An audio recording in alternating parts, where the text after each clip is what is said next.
Hello everybody, I hope आप सब healthy होंगे। मैं हूं आपकी biology educator Shivani ma'am. Welcome back to Magnet Brains, जो आपको प्रोवाइड कराता है किंडरगार्टन टू क्लास 12 हर क्लास हर सब्जेक्ट की क्वालिटी एजुकेशन, वो भी बिल्कुल फ्री।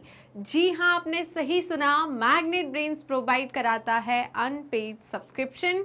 आपको किसी भी क्लास किसी भी सब्जेक्ट को पढ़ने के लिए कोई भी पेड सब्सक्रिप्शन लेने की ज़रूरत नहीं है, चाहे वो सीबीएसई बोर्ड हो, यूपी बोर्ड हो, बिहार बोर्ड हो या एमपी बोर्ड हो। आपको हर क्लास हर सब्जेक्ट के टॉपिक वाइज एक्सप्लेनेशंस मिलेंगे और साथ में मिलेंगे ढेर सारे प्रैक्टिस क्वेश्चंस। इतना ही नहीं, आप अवेल कर सकते हैं e notes and E book, जिसकी लिंक डिस्क्रिप्शन बॉक्स में दी है। तो चलते हैं आज की वीडियो की तरफ। आज की वीडियो है हमारी class 11th biology unit number 3, that is cell structure and functions. और इस यूनिट का हम थर्ड चैप्टर मतलब लास्ट चैप्टर कवर कर रहे हैं, जो कि है cell cycle and cell division. इस यूनिट का बात की है मैंने, राइट। आपके एनसीईआरटी में ये चैप्टर नंबर 10 है और आज के सेशन में मैं लेकर आई हूँ इस चैप्टर के मोस्ट इंपॉर्टेंट क्वेश्चंस। हम ऑलरेडी एक सेशन लेकर आ चुके हैं मोस्ट इंपॉर्टेंट क्वेश्चन का, जिसमें मैंने क्वेश्चन नंबर 1 to 15 करा चुकी हूँ। आज मैं लेकर आई हूँ question number 16 to question number 30। तो स्टार्ट करते हैं आज का सेशन विदाउट एनी डिले। सबसे पहले सारे बच्चे अपनी अटेंडेंस लगा दीजिए, और अटेंडेंस कैसे लगाना है ये तो आपको बहुत अच्छे तरीके से पता है। वीडियो को लाइक करना है और ज़्यादा से ज़्यादा शेयर करना है अपने दोस्तों, भाई बहनों और पड़ोसियों को, जिससे वो भी आपके साथ जुड़ सके और अच्छे से पढ़ाई कर सके, राइट। तो बेटा, अगर आपने कोई भी वीडियो छोड़ दी है, आपका कोई वीडियो स्किप हो चुका है, तो प्लीज़ अपने बैकलॉग को पहले फिनिश कीजिए, उसके बाद इस वीडियो से स्टार्ट कीजिए, राइट। चले तो स्टार्ट करते हैं आज का सेशन। तो आज का पहला क्वेश्चन है क्वेश्चन नंबर 16 और ये है short answer type question, right बेटा। तो यहाँ से हम स्टार्ट करते हैं शॉर्ट आंसर टाइप क्वेश्चन। इनका कहना है state the role of centrioles other than spindle fibre formation, right. तो देखिए, सेंट्रियोल जो होता है, ठीक है, एक ट्यूबुलर स्ट्रक्चर होता है, राइट। सेंट्रियोल एक ट्यूबुलर स्ट्रक्चर होता है जो कि प्रेजेंट होता है सेंट्रोसोम में। दो सेंट्रियोल मैंने बताया था कि परपेंडिकुलर प्रेजेंट होते हैं, राइट। तो ये सेंट्रियोल जो होता है बेटा क्या बनाता है? स्पिंडल फाइबर को बनाता है। किसको बनाता है? स्पिंडल फाइबर को। माइक्रोट्यूब्यूल्स को जोड़ते जाएगा, माइक्रोट्यूब्यूल के पॉलीमराइजेशन से ये किसको बनाता है? स्पिंडल फाइबर को। फिर हमने पढ़ा था सीलिया एंड फ्लैजेला, पढ़ा था कि नहीं? सीलिया एंड फ्लैजेला, राइट। तो सीलिया और जो फ्लैजेला होता है, ठीक है, सीलिया एंड फ्लैजेला में हमने उसके पार्ट्स पढ़े थे। क्या पढ़े थे? उसके पार्ट्स पढ़े थे। हमने क्या पढ़ा था? इनके पार्ट्स। इसका क्या पार्ट्स होते हैं? सीलिया एंड फ्लैजेला के क्या है parts of cilia and flagella हमने पढ़े थे। कौन कौन से बताइए? Parts of cilia and flagella are, ठीक है, कौन कौन से जल्दी बताइए। पहला है यहां पर फर्स्ट क्या हो जाएगा बताइए? हमने पढ़ा था, जल्दी बताइए, फिलामेंट, ठीक है, hook and basal body, right बेटा, बेसल बॉडी, क्लियर है? यही पढ़ा था। और मैंने कहा था ये बेसल बॉडी को बनाता कौन है? सेंट्रियोल।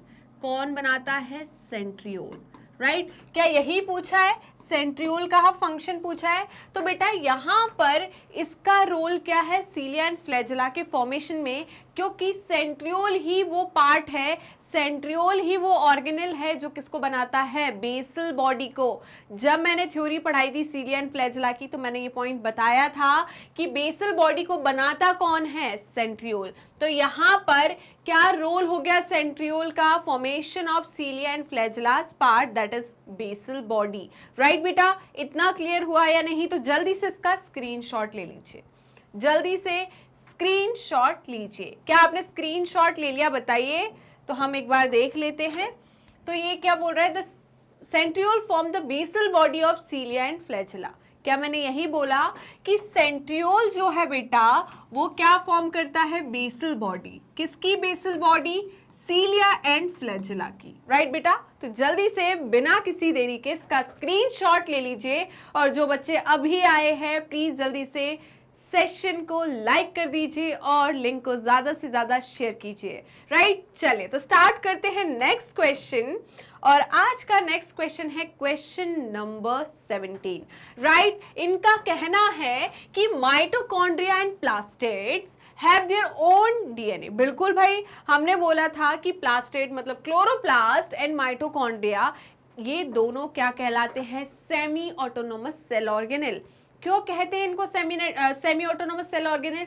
क्योंकि इनके पास इनका खुद का जेनेटिक मटेरियल है, मतलब सर्कुलर डबल स्ट्रैंडेड डीएनए है, और इनकी खुद की प्रोटीन फैक्ट्री है, मतलब 70S type of ribosome present है। इसीलिए हमने से क्या बोला? Semi autonomous cell organelle. Clear है? तो इनका कहना है mitochondria and plastid have their own DNA. बिल्कुल। What is known about their fate during? Fate का मतलब क्या होता है? परिणाम। ठीक है, हम बोले कि इसका क्या रिजल्ट आने वाला है। Right, during nuclear division like mitosis. Right, तो बेटा जब न्यूक्लियर डिवीजन होता है, राइट, जब साइटोप्लाज्म डिवीजन होता है, साइटोप्लाज्मिक डिवीजन होता है, साइटोकाइनेसिस होती है, उस टाइम पर माइटोकॉन्ड्रिया प्लास्टिड भी क्या हो जाते हैं? डिवाइड हो जाते हैं। देखिए, मैंने आपको पढ़ाया था सेल साइकिल, और सेल साइकिल में मैंने पढ़ाया था आपको कि बेटा इसमें दो फेज होते हैं। कौन कौन से फेज होते हैं? इंटरफेज और एम फेज। क्या पढ़ाया था मैंने? कि इसमें दो फेज होते हैं, एक होता है इंटरफेज, दूसरा होता है एम फेज। राइट बेटा, और मैंने पढ़ाया था कि इंटरफेज में कितने फेज होते हैं? 3 फेज होते हैं। पहला है G1 फेज, राइट बेटा, दूसरा था S फेज, और तीसरा था G2 फेज। ओके, और मैंने कहा था कि G1 फेज में मैक्सिमम सेल ऑर्गेनेल का क्या होता है? डुप्लीकेशन होता है, और मैंने बोला था यहां पर मैंने कौन सा शब्द यूज किया है? मैक्सिमम। मैंने बोला था यहां पर क्या होता है? Duplication, duplication of maximum cell organelle.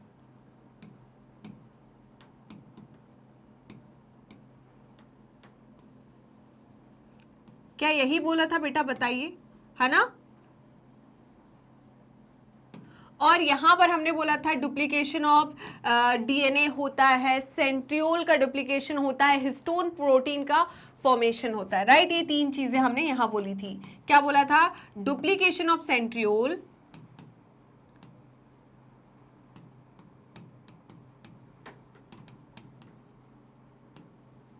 ये भी एक ऑर्गेनेल है, इसका डुप्लीकेशन कहाँ हो रहा है? यहां पर हो रहा है। राइट, और क्या बोला था? डुप्लीकेशन ऑफ डीएनए, या हम बोले रेप्लिकेशन ऑफ डीएनए।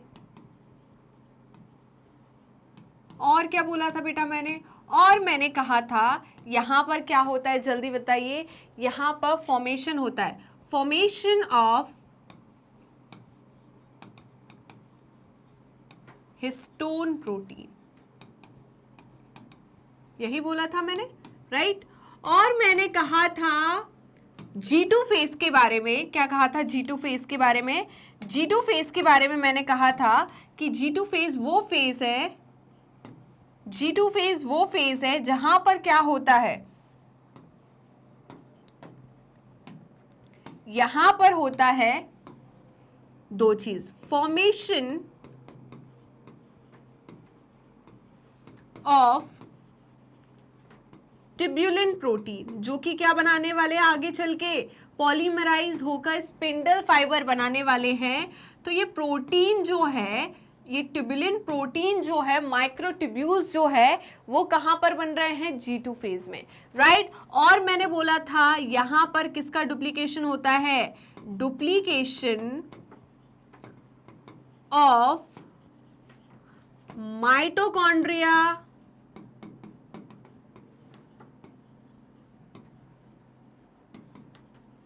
क्लोरोप्लास्ट मतलब प्लास्टिड, ठीक है, एंड किसका बेटा? ER मतलब endoplasmic reticulum, endoplasmic reticulum, right बेटा। तो यहां पर कहां पर डुप्लीकेशन हो रहा है माइटोकॉन्ड्रिया एंड क्लोरोप्लास्ट का, मतलब प्लास्टिड का, कहां पर हो रहा है, G2 फेज, इंटरफेज के G2 फेज में। जब M फेज में हमारी कैरियोकाइनेसिस होती है, कैरियोकाइनेसिस के बाद जब साइटोकाइनेसिस होती है, टीलोफेज के बाद साइटोप्लाज्म डिवाइड करता है, तो उसी टाइम पर हमारे ऑर्गेनेल्स भी डिवाइड करेंगे, मतलब माइटोकॉन्ड्रिया एंड क्लोरोप्लास्ट भी डिवाइड करेगा। बना कब बताइए, G2 फेज में डिवाइड हो रहा है अलग अलग सेल में। यहां पर इस टाइम पे मतलब यहां पर किसका डुप्लीकेशन हो रहा है, माइटोकॉन्ड्रिया एंड क्लोरोप्लास्ट का, राइट। तो जल्दी से बेटा इसका स्क्रीनशॉट ले लीजिए। ओके, डुप्लीकेशन क्यों हुआ, क्योंकि माइटोसिस जब होगी तो माइटोसिस में दो सेल बनेंगे, दो डॉटर सेल बनेंगे, और दो डॉटर सेल का कंटेंट सेम होना चाहिए, जैसे कि पेरेंटल सेल का है। तो पेरेंटल सेल में माइटोकॉन्ड्रिया एंड क्लोरोप्लास्ट था। अब माइटोकॉन्ड्रिया और क्लोरोप्लास्ट पेरेंटल सेल था, पेरेंटल सेल में डुप्लीकेशन होगा माइटोकॉन्ड्रिया एंड क्लोरोप्लास्ट का, और पेरेंटल सेल का जब साइटोप्लाज्म डिवाइड करेगा तो एक एक माइटोकॉन्ड्रिया एंड प्लास्टिड ये जो है वो सेपरेट हो जाएंगे दो डॉटर सेल में, राइट। चलिए तो एक बार चेक कर लेते हैं। At the time of cytoplasmic division मतलब साइटोकाइनेसिस, राइट, इनका कहना है at the time of cytoplasmic division मतलब cytokinesis, organelles like mitochondria and plastid get distributed between two daughter cells. सिर्फ माइटोकॉन्ड्रिया एंड क्लोरोप्लास्ट नहीं होता बेटा, बाकी जैसे कि एंडोप्लाज्मिक रेटिकुलम, गोल्गी अपैरेटस की हम बात करें, सारे के सारे भी क्या हो जाते हैं, डिस्ट्रीब्यूट हो जाते हैं, राइट। सेंट्रियोल भी क्या होता है, डिस्ट्रीब्यूट होता है। ओके, इतना समझ में आया कि नहीं, जल्दी बताइए। तो इसका स्क्रीनशॉट ले लीजिए। क्या आपने स्क्रीनशॉट लिया, जल्दी बताइए। तो हम चलते हैं नेक्स्ट क्वेश्चन की तरफ। ओके, तो अब नेक्स्ट क्वेश्चन है question number 18, and question number 18 बोल रहा है label the diagram and also determine the stage eight which this structure is visible. Okay, तो ये स्ट्रक्चर आपको कब विजिबल हो रहा है बताइए, और इसमें क्या क्या चीजें दिख रही है आपको। तो मुझे दिख रहा है यहाँ पर एस्ट्रल रेज दिख रही है, इन्हें हम कहते हैं एस्ट्रल रेज, राइट। ये क्या है, एस्ट्रल रेज, ठीक है। ये क्या है, स्पिंडल फाइबर,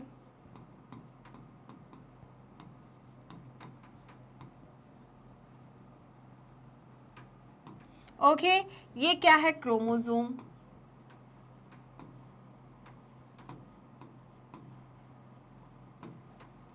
ओके। ये क्या है बेटा, ये क्या है, सेंट्रियोल,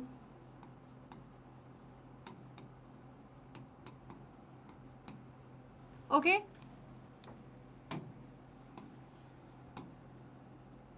ठीक है, और क्या है, यहां पर जहां पर स्पिंडल फाइबर क्रोमोसोम से जुड़ा है वो कौन सा प्रोटीन है, काइनेटोकोर। कौन सा है, काइनेटोकोर, राइट। क्या और कुछ दिख रहा है आपको, जल्दी बताइए। क्या और कुछ दिख रहा है, क्रोमैटिड्स दिख रही है, और जहां पर जिस जगह पर काइनेटोकोर जुड़ा है उसे हम क्या बोलते हैं, सेंट्रोमियर, राइट बेटा। तो जल्दी से इसका स्क्रीनशॉट ले लीजिए, जल्दी स्क्रीनशॉट लीजिए। क्या आपको इतना क्लियर हुआ या नहीं, जल्दी बताइए। तो आगे बढ़े, राइट। चलिए, तो देखिए ये कह रहे हैं ये क्या है, ये सेंट्रियोल है, बिल्कुल। ये स्पिंडल फाइबर है, यही मैंने बताया। इन्हें हम एस्टर रेस कहते हैं, ओके। ये सिस्टर क्रोमैटिड्स है, एक क्रोमोसोम की जो क्रोमैटिड्स होती है उन्हें हम क्या कहते हैं, सिस्टर क्रोमैटिड्स। ये क्या है, काइनेटोकोर, और इससे हम पूरे को क्या कहेंगे, क्रोमोसोम। क्या कोई डाउट, परेशानी, जल्दी बताइए। तो बिना किसी देरी के जल्दी से इसका स्क्रीनशॉट ले लीजिए। क्या आपने स्क्रीनशॉट लिया, जल्दी बताइए। ये हमें क्या दिख रहा है, ट्रांजिशन टू मेटाफेज, मतलब अभी मेटाफेज पूरे तरीके से नहीं हुआ है। ये जो सारे के सारे क्रोमोसोम्स जो है ये कहां पर आ रहे हैं, इक्वेटोरियल प्लेट पर आ रहे हैं, मेटाफेजिक प्लेट पर आ रहे हैं। मतलब ये स्टेज जो है ये लेट प्रोफेज की या हम बोलेंगे ट्रांजिशन टू मेटाफेज की है। राइट बेटा, इतना क्लियर हुआ या नहीं, जल्दी बताइए। तो ये क्या है, ट्रांजिशन टू मेटाफेज, मतलब मेटाफेज की तरफ ये क्रोमोसोम जो है वो क्या कर रहा है, या मैं बोलूं कैरियोकाइनेसिस जो है वो मेटाफेज की तरफ जा रही है, या स्टेज को मैं लेट प्रोफेज भी कहूंगी। राइट बेटा, जल्दी बताइए। तो जल्दी से इसका स्क्रीनशॉट ले लीजिए और हम आगे बढ़ जाते हैं। ओके चलिए, अब देखिए नेक्स्ट क्वेश्चन है question number 19, and question number 19 है while examining the mitotic stage in a tissue, one finds some cells with 16 chromosomes and some with 32 chromosomes। ठीक है, कौन सा डिवीजन है, माइटोटिक डिवीजन। ओके, तो 16 क्रोमोसोम्स हैं और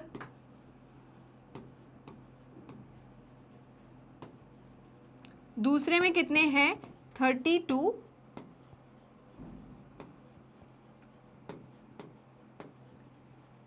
क्रोमोसोम्स। राइट बेटा, तो आगे क्या बोल रहे हैं, what possible reason could you assign to this difference in chromosome number? Do you think cells with 16 chromosomes could have arisen from the 32 chromosomes or vice versa?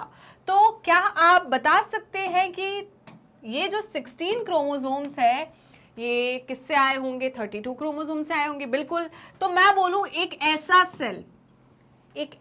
Cell जिसमें 32 क्रोमोसोम्स थे, मतलब जर्म सेल। क्या, germ cell. तो इस germ cell में कितने हैं, 32 chromosomes है। क्रोमोसोम नंबर कितना है इसमें, सी जो है, CN कितना है बताइए, 32। इसमें मैंने मियोसिस कर दी, क्या कर दी, मियोसिस।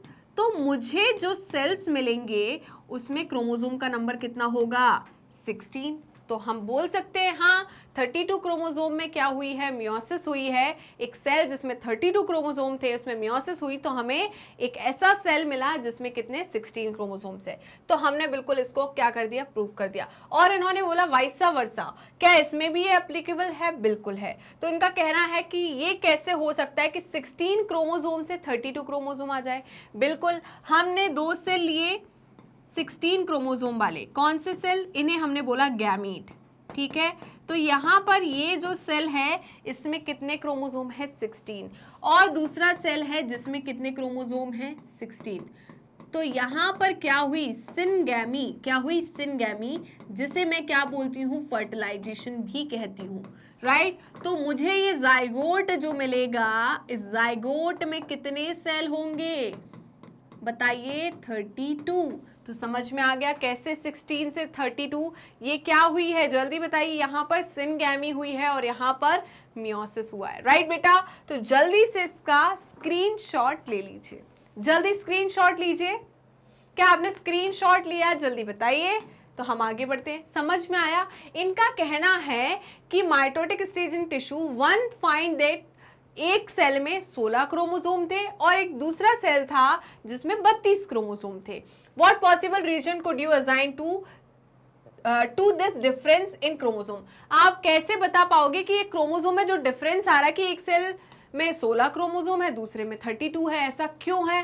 ठीक है, do you think cell with 16 chromosome could have arisen from the cells with 32 chromosomes? क्या आप ये बोल सकते हैं कि जो सेल है जिसमें 16 क्रोमोसोम है वो एक ऐसे सेल से अराइज हुआ है जिसमें 32 क्रोमोसोम से? बिल्कुल।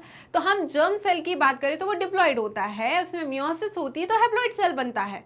मैं बात करूं ह्यूमंस की, तो ह्यूमन का जो जर्म सेल है उसमें कितने नंबर ऑफ क्रोमोसोम होते हैं, 46, और उसमें क्या होगी, मियोसिस होगी। तो उससे क्या बनेगा बताइए, उससे बनेगा गैमीट जो कि है स्पर्म या ओवम। उसमें क्या होगा, क्रोमोसोम का नंबर हाफ हो जाएगा, मतलब 23 हो जाएगा। तो यहाँ पर 16 का डबल कितना होता है, 32। तो 32 वाले सेल में मियोसिस हुई होगी तो क्या बना, एक ऐसा सेल बना जिसमें कितने क्रोमोसोम्स थे, 16, राइट। वहीं पर मैंने बोल दिया कि वाइसा वर्सा बोला, ऐसा उल्टा भी है क्या, ऐसे कोई क्रोमोसोम है जिसमें 16 थे, 16 से 32 बन गया। बिल्कुल, मैंने गैमीट को ले लिया, गैमीट एक हैप्लॉइड सेल होता है। अब मैंने गैमीट का फ्यूजन करा दिया, मतलब सिनगैमी करा दी, तो मुझे एक सेल मिल जाएगा जो कि कहलाएगा जाइगोट, और उसमें नंबर ऑफ क्रोमोसोम्स क्या हो जाएंगे, डबल, मतलब 16 के डबल 32, राइट बेटा। इतना क्लियर हुआ। चले तो एक बार चेक कर लीजिए आप। ओके, तो देखिए सेल्स विथ 16 क्रोमोसोम, इनका कहना है sales with 16 chromosome could have arisen from cell with 32 chromosome. बिल्कुल, थ्रू मियोसिस, किसके थ्रू अराइज किए, मियोसिस के थ्रू। ओके, इतना समझ में आ गया। अब सेल्स विथ 32 क्रोमोसोम्स, ओके, एक ऐसा सेल जिसमें 32 क्रोमोसोम्स है, could have arisen from the cells with 16 chromosome. वो एक अराइज कर सकता है कैसे क्रोमोसोम से, एक ऐसे सेल से जिसमें 16 क्रोमोसोम है, थ्रू फर्टिलाइजेशन और सिनगैमी। मैंने बोला ना, फर्टिलाइजेशन और सिनगैमी एक ही मतलब है, मतलब फ्यूजन ऑफ गैमीट, राइट बेटा। चलिए तो जल्दी से इसका स्क्रीनशॉट ले लीजिए। क्या आपने स्क्रीनशॉट लिया, बताइए। क्या आपने स्क्रीनशॉट ले लिया है? तो हम आगे बढ़ जाते हैं। ओके, चलिए तो नेक्स्ट बेटा question number 20, and question number 20 है अ सेल हैज 32 क्रोमोसोम। एक सेल है जिसमें कितने क्रोमोसोम है, 32 क्रोमोसोम है। It undergoes mitotic division, right, मतलब इक्वेशनल डिवीजन में गया। What will be the chromosome number n? Chromosome को हम कैसे दिखा रहे हैं, n से। During the metaphase what will be the DNA content during anaphase, right. तो मेटाफेज और एनाफेज में हमें किसका बताना है, एक सेल था, ये एक सेल है, इसमें क्रोमोसोम के नंबर कितना है, 32, राइट बेटा। ठीक है, समझ में आ गया। अंडरगोज माइटोटिक डिवीजन, किस में गया, माइटोटिक डिवीजन में। What will be the chromosome number in metaphase? Chromosome का नंबर तो सेम रहेगा, तो मेटाफेज में बेटा क्रोमोसोम का नंबर कितना होगा, number of chromosome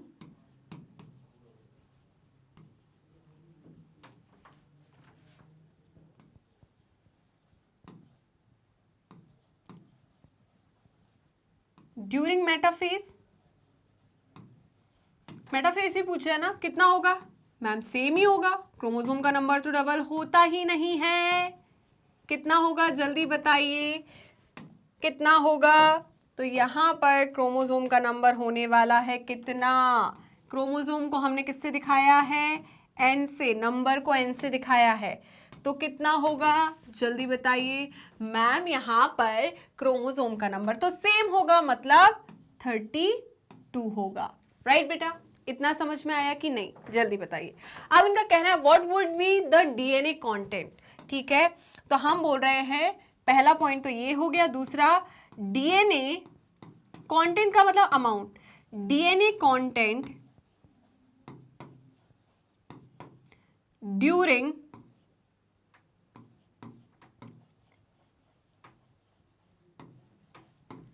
anaphase.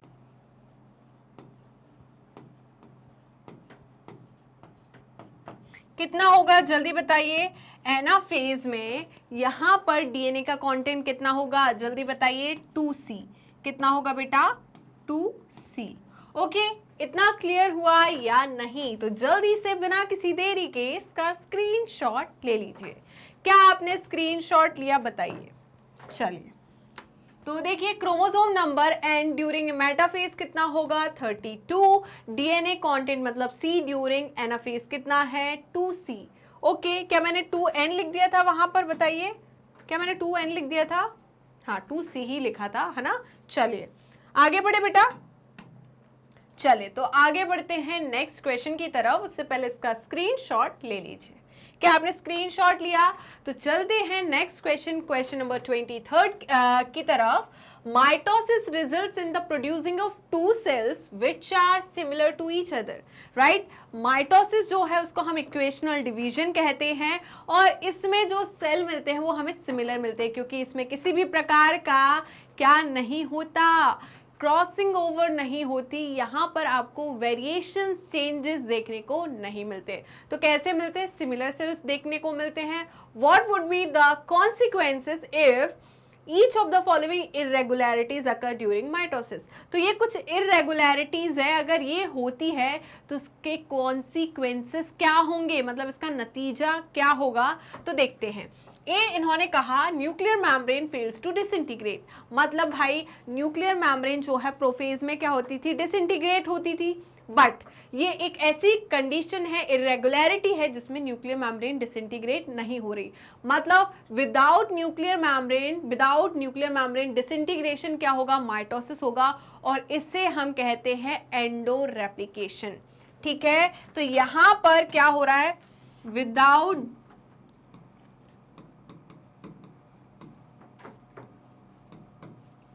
Disintegration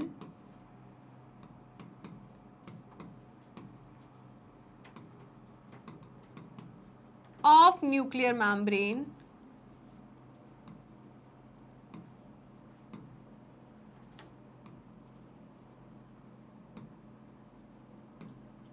ठीक है, without disintegration of nuclear membrane mitosis takes place, और इसे हम क्या कहेंगे? इसे हम कहेंगे एंडो रेप्लिकेशन। क्या कहेंगे?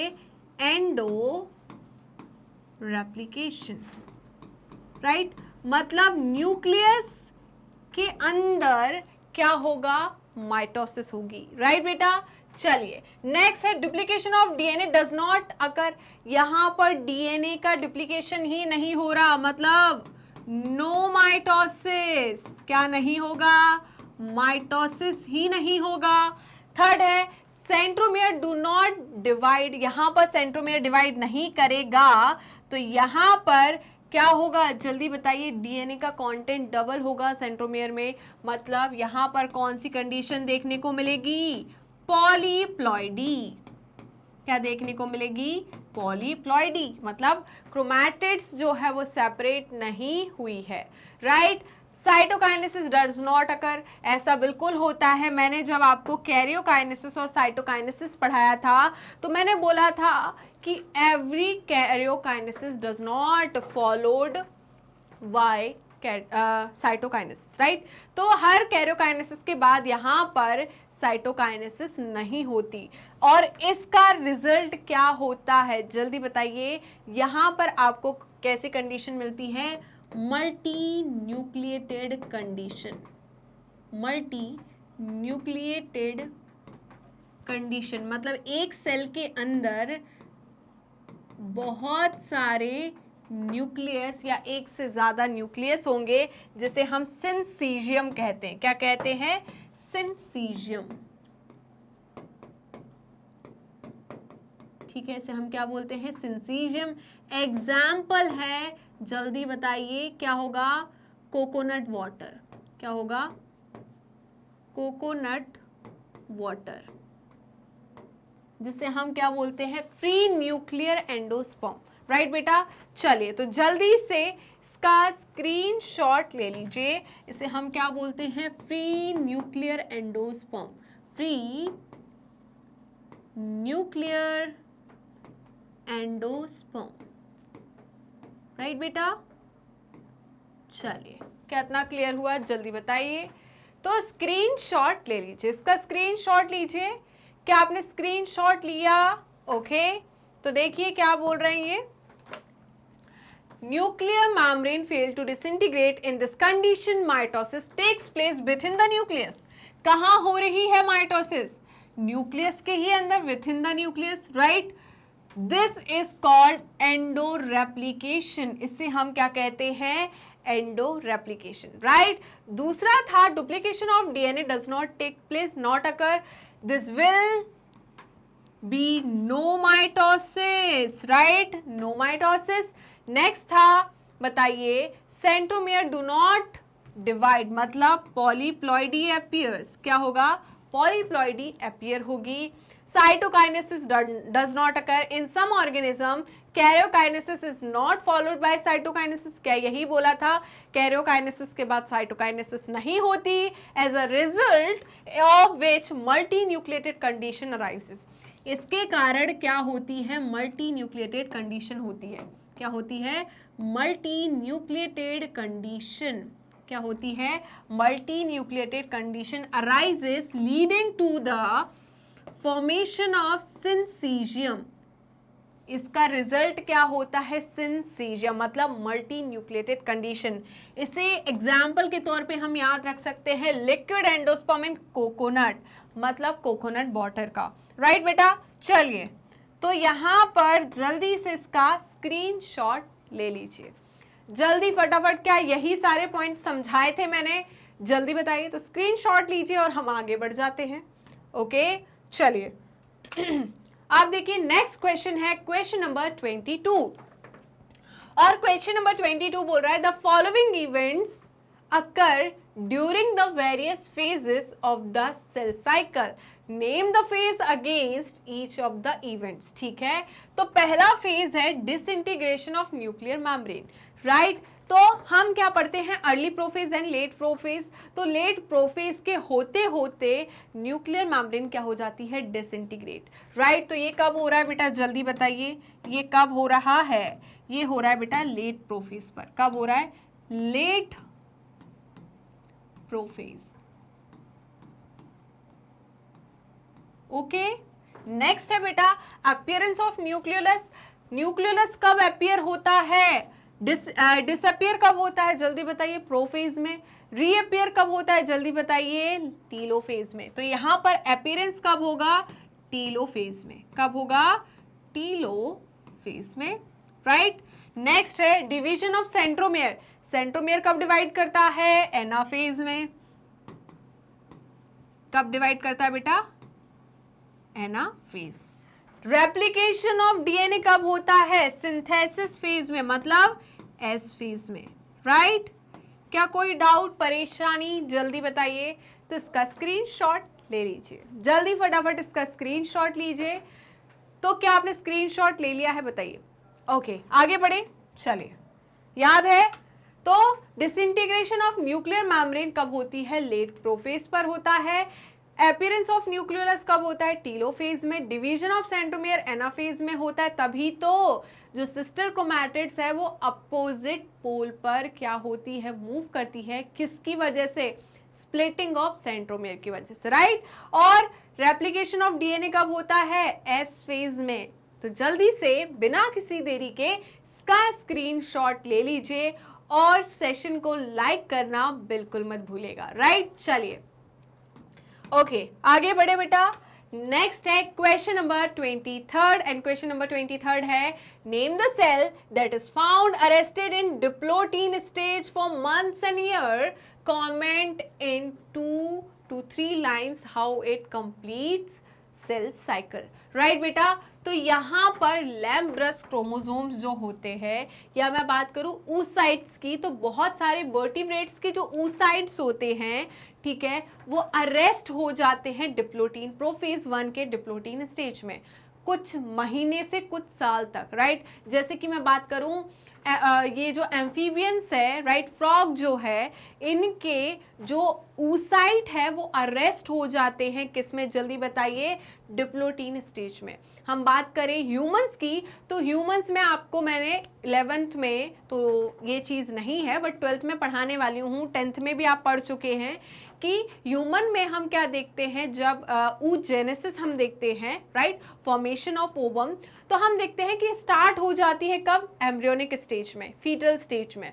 राइट, और वहीं पर मेल में स्पर्मेटोजेनेसिस आफ्टर प्यूबर्टी स्टार्ट होती है या एट प्यूबर्टी स्टार्ट होती है। राइट, तो यहाँ पर जब मैं बात कर रही हूँ किसकी? oogenesis की, जो कि स्टार्ट हो रही है एम्ब्रियोनिक स्टेज में, तो होता क्या है? जब बेबी का बर्थ हो जाता है, जो गर्ल चाइल्ड है उसका बर्थ हो जाता है, उस दौरान पर ओवरी में जो फॉलिकल्स थे, प्राइमोर्डियल फॉलिकल्स, जो प्राइमरी oocyte थे, वो अरेस्ट हो जाते हैं अपने डिप्लोटीन स्टेज में, प्रोफेज 1 के डिप्लोटीन स्टेज में। क्या प्राइमरी oocyte जो है वो अरेस्ट हो जाते हैं कहां पर? प्रोफेज के डिप्लोटीन स्टेज में। और वो ऐसे ही प्राइमरी oocyte अरेस्ट पड़े रहते हैं कब तक? जब तक लड़की की प्यूबर्टी नहीं आती। जो गर्ल है उसकी प्यूबर्टी जब तक नहीं आती, उसके सारे के सारे प्राइमरी oocyte डिप्लोटीन स्टेज में पड़े रहते हैं, अरेस्ट होते हैं। और जैसे ही प्यूबर्टी आती है ना, जैसे ही उस लड़की का फर्स्ट मेंस्ट्रुएशन आता है, तो ये जो प्राइमरी oocyte जो है, जो कि अरेस्ट थे डिप्लोटीन स्टेज में, वो क्या करते हैं, अपना मियोसिस कंप्लीट करते हैं, राइट। और फिर से अरेस्ट हो जाते हैं किसमें, मेटाफेज 2 में। कब अरेस्ट हो जाते हैं, आफ्टर ओव्यूलेशन, राइट। और मेटाफेज 2 कब कंप्लीट होता है, जब क्या होगा, फर्टिलाइजेशन, राइट बेटा। इतना क्लियर है या नहीं, जल्दी बताइए। तो डिप्लोटीन स्टेज में क्या अरेस्ट होते हैं, कब अरेस्ट होते हैं, समझ में आया। oocytes होते हैं वर्टिब्रेट्स के, हम एम्फीबियंस की बात करें, ह्यूमंस के oocyte की बात करें, तो देखिए in oocytes of some vertebrates diplotene can last for months और ईयर। तो ह्यूमंस में ये ईयर्स के लिए क्या हो रहा है, अरेस्ट हो रहा है। लैम्ब्रश क्रोमोसोम्स और डिप्लोटीन क्रोमोसोम्स, लैम्ब्रश क्रोमोसोम्स और diplotene chromosomes are found in diplotene stage of many animals, of most animal oocyte of frog or amphibians. Lambrush chromosomes are observed in meiotic prophase. These chromosomes become normal after growth and thus completing cell cycle. Right बेटा, तो जल्दी से बिना किसी देरी के इसका screenshot ले लीजिए। क्या आपने स्क्रीनशॉट लिया, जल्दी बताइए। ओके, क्या आपने स्क्रीनशॉट ले लिया है? चलिए, तो हम आगे बढ़ते हैं क्वेश्चन नंबर 24 की तरफ। तो क्वेश्चन नंबर 24 आपसे बोल रहा है, how does cytokinesis in plant cell differ from the animal cell. आप मुझे बताइए प्लांट सेल और एनिमल सेल में क्या डिफरेंस है। मेम्ब्रेन की बात कर रही हूँ मैं, ज्यादा अंदर नहीं जाना आपको।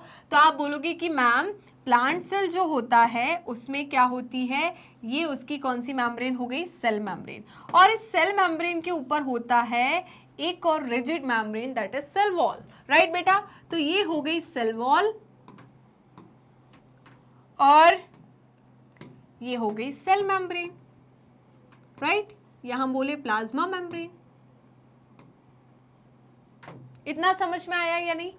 तो अब क्या प्रॉब्लम है, होता क्या है बेटा, जब साइटोकाइनेसिस होती है तो माइक्रोफिलामेंट्स जो होते हैं, प्लांट सेल की बात कर रही हूं कि एनिमल सेल की, एनिमल सेल की मैं पहले आपको एक्सप्लेन करूंगी। तो माइक्रोफिलामेंट्स क्या होते हैं, वो क्या करते हैं, इसको इस तरीके से खींचते हैं, राइट, ऐसे खींचते हैं अंदर की तरफ। और जब खींचते हैं माइक्रोफिलामेंट्स, मैम ये माइक्रोफिलामेंट्स कहाँ से आए बेटा, साइटोस्केलेटन जो है वो किससे बना होता है, microfilament, microtubule and intermediate filament. तो यहाँ पर इस साइटोप्लाज्म में माइक्रोफिलामेंट्स है ना, तो वो माइक्रोफिलामेंट क्या करते हैं, इसको खींचते हैं। वो माइक्रोफिलामेंट्स किससे जुड़े हैं, सेल मेम्ब्रेन से। तो माइक्रोफिलामेंट जो है वो कॉन्ट्रैक्टाइल होते हैं, तो वो खींचते हैं किसको, सेल मेम्ब्रेन को या प्लाज्मा मेम्ब्रेन को।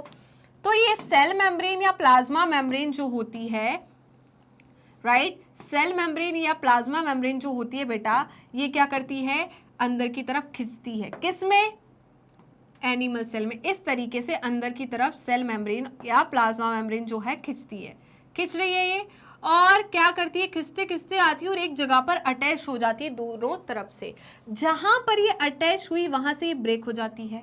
और क्या कर लिया इन्होंने, देखो यहां से ये एक कर लिया और ये दूसरा। तो यहां पर एक सेल का साइटोप्लाज्म डिवाइड हो गया दो में, इसको हमने बोल दिया साइटोकाइनेसिस, किसमें, एनिमल में। बट यहाँ पर प्लांट सेल में क्या है, बाहर क्या है बेटा, बाहर प्रेजेंट है, बाहर की तरफ प्रेजेंट है एक रिजिड बॉल, ठीक है, इन एक्सटेंसिबल बॉल, ठीक है। कैसी है ये, रिजिड या इन एक्सटेंसिबल लेयर, राइट, जो कि कैसी है, रिजिड है। तो हम इस प्रकार से इसको तो कर लेंगे, इसी को करने से कुछ नहीं होगा, बट ये तो अलग हुई नहीं है, सेल वॉल तो अलग हुई नहीं है, सेपरेट होनी चाहिए सेल वॉल भी, बट वो नहीं हो पा रही। तो होता क्या है बेटा, यहां पर प्लांट सेल में क्या होता है, माइक्रोट्यूब्यूल जो होते हैं सेंटर से पेरीफेरी की तरफ ऐसे क्या होते हैं, अलाइन होते जाते हैं इस तरीके से। ये माइक्रोट्यूब्यूल जो है सेंटर से कहाँ की तरफ अलाइन हो रहा है, पेरीफेरी पर, राइट।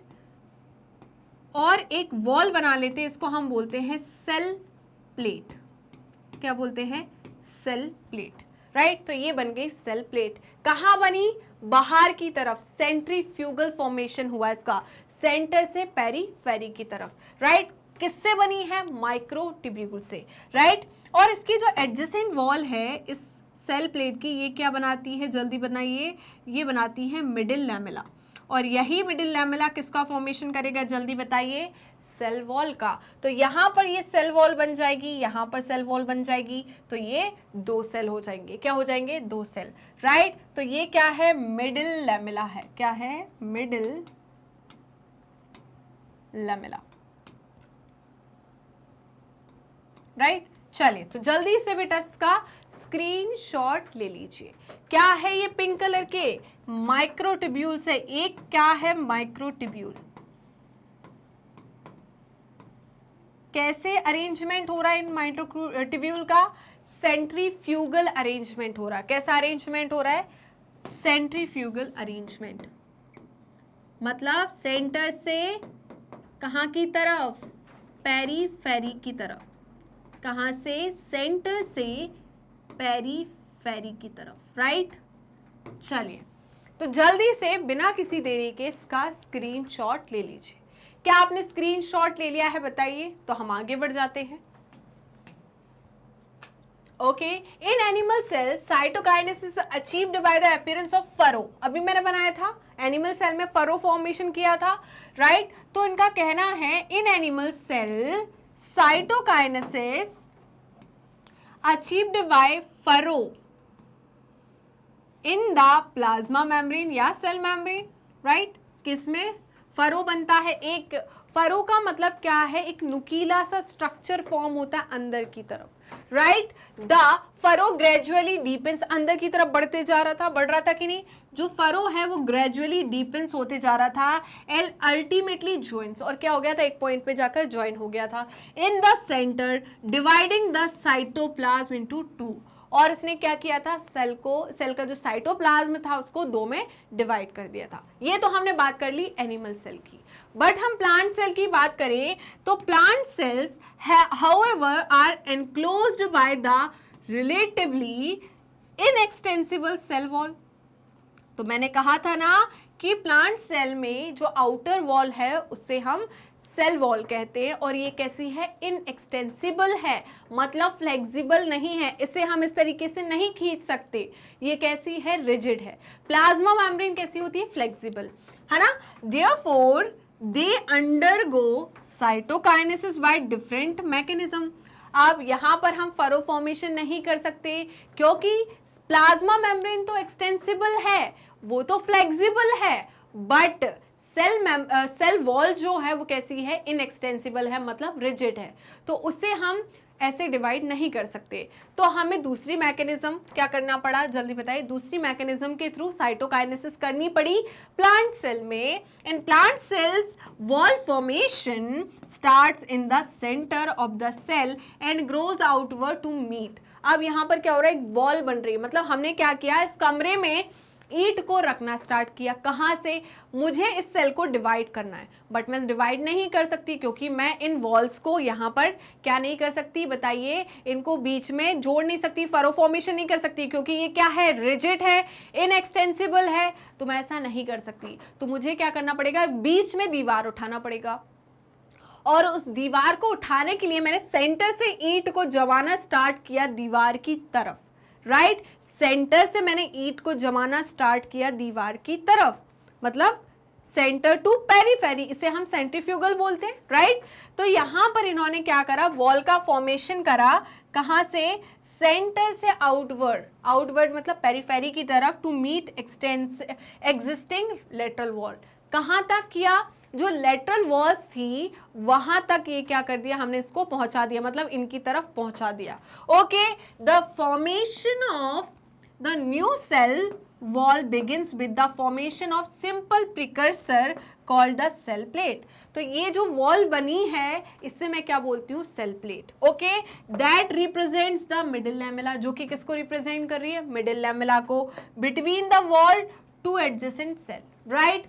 ये किसके बीच में है? बिटवीन द वॉल, ओके चलिए, तो जल्दी से बिना किसी देरी के इसका स्क्रीनशॉट ले लीजिए। क्या आपने स्क्रीनशॉट ले लिया है? बताइए, क्या आपने स्क्रीनशॉट ले लिया है? चलिए, तो नेक्स्ट क्वेश्चन है बेटा question number 25 and question number 25 है comment on the statement meiosis enables the conservation of specific chromosome number of each species even though the process per cells result in the reduction of chromosome number। Right बेटा, तो इनका कहना है कि एक species में specific chromosome, मतलब मैं सिंपल सी बात करूं, जैसे कि ह्यूमंस की हम बात करें तो ह्यूमंस में स्पेसिफिक क्रोमोसोम का नंबर होना या स्पेसिफिक क्रोमोसोम का होना किस वजह से हो पा रहा है। अगर हम क्या कर रहे हैं, हम सेक्सुअली रिप्रोड्यूस करते हैं, है ना, ह्यूमन एसेक्सुअली तो रिप्रोड्यूस नहीं करता, सेक्सुअली करता है, तो हायर एनिमल्स जो है वो सेक्सुअली रिप्रोड्यूस करते हैं। और सेक्सुअली रिप्रोड्यूस जो एनिमल्स होते हैं उनमें जो गैमीट का फॉर्मेशन होता है वो किसके थ्रू होता है? मियोसिस के थ्रू। होता क्या है, जर्म सेल जो है एक डिप्लॉइड सेल है, इसमें मियोसिस होती है, मतलब रिडक्शनल डिवीजन होता है, तो गैमीट बनते हैं जो कि हैप्लॉइड होते हैं। राइट, तो यहाँ पर गैमीट बनने के दौरान पर कौन सा डिवीजन हो रहा है? रिडक्शनल डिवीजन, मतलब मियोसिस। और क्या बन रहा है? गैमीट। मतलब यहाँ पर हम रिडक्शन डिवीजन करा रहे हैं, क्रोमोसोम का नंबर हाफ करा रहे हैं। फिर कैसे मैम यहाँ पर हम स्पीसीज में स्पेसिफिक क्रोमोसोम का नंबर रख रहे हैं? तो बेटा होता क्या है, ये गैमीट है जिसे मैंने कहा स्पर्म, राइट, या हम स्पर्म का स्ट्रक्चर ही बना लेते हैं। ये क्या है? ये क्या है? स्पर्म, राइट, प्लस ये क्या है? ओवम। स्पर्म में 23 क्रोमोसोम्स है, ओवम में 23 क्रोमोसोम है, और इन दोनों के फ्यूजन से बनेगा जाइगोट, जिसमें कितने क्रोमोसोम होंगे? 46। कितने होंगे? 46 क्रोमोसोम, राइट। तो बेटा यहाँ पर ह्यूमन में कितने क्रोमोसोम होते हैं? 46। हुआ क्या, जब जर्म सेल में स्पर्मेटोजेनेसिस हो रही थी तो क्या बना? यहाँ पर स्पर्म बना। तो यहाँ पर जर्म सेल में मियोसिस हुई, तो यहाँ पर उस दौरान में क्या हुआ? 46 क्रोमोसोम से 23 क्रोमोसोम हो गए। वहीं पर किसके? ओवरी के अंदर जो जर्म सेल थे उसमें मियोसिस हुई, तो क्या बना? ओवम बना, है ना, सेकेंडरी oocyte बना, जिसमें क्या हुआ? क्रोमोसोम का नंबर हाफ हो गया, 23 हो गया। अब इसका और इस सेल का क्या होता है? फ्यूजन होता है, मतलब इसके साइटोप्लाज्म और न्यूक्लियस में क्या होता है? फ्यूजन होता है। तो अब इसका 23 और इसका 23 मिलकर क्या बना रहा है? 46। अगर मियोसिस नहीं होती तो सेल में कितने क्रोमोसोम होते? 46, और यहाँ पर भी कितने होते हैं? 46। और जब फ्यूजन होती तो यहाँ पर क्रोमोसोम कितने हो जाते हैं? 92, मतलब दाना पैदा कर रहे हैं, राइट। तो यहाँ पर क्रोमोसोम का नंबर क्या रहे? कांस्टेंट रहे स्पीसीज में, उसके लिए क्या जरूरी है? रिडक्शनल डिवीजन, मतलब मियोसिस, राइट। तो मियोसिस से हम क्या कर रहे हैं? स्पीसीज में क्रोमोसोम का नंबर कांस्टेंट रख रहे हैं, राइट बेटा। तो जल्दी से बिना किसी देरी के इसका स्क्रीनशॉट ले लीजिए। ओके चलिए, तो देखिए क्या बोल रहे हैं, meiosis is the mechanism. Meiosis क्या है? एक मैकेनिज्म है। क्या है? मैकेनिज्म है by which conservation of specific chromosome, conservation of specific chromosome number of each species, ऐसा नहीं ह्यूमंस में, सारे सेक्सुअली प्रोड्यूसिंग एनिमल्स में यहां पर क्रोमोसोम का नंबर क्या रखता है? वो specific is achieved across generations in sexually reproducing organism। ऐसे ऑर्गेनिज्म जो कि सेक्सुअली रिप्रोड्यूस करते हैं उनमें क्रोमोसोम का नंबर कैसा रहे? कंजर्व रहे। उसके लिए क्या जरूरी है? मियोसिस जरूरी है।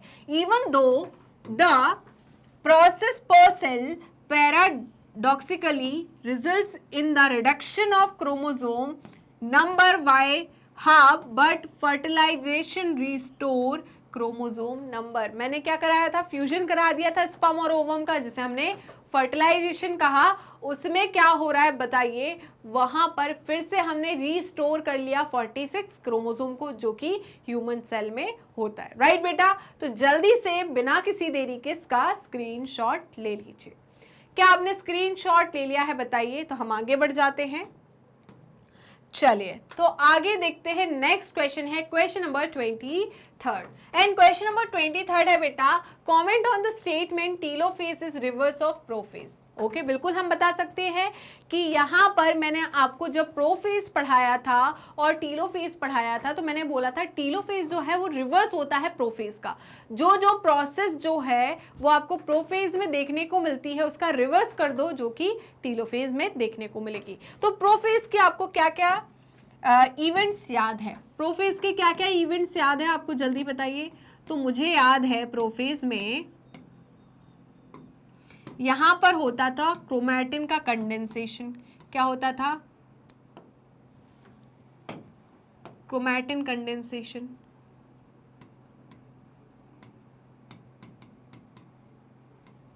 एक तो ये समझ में आ गया।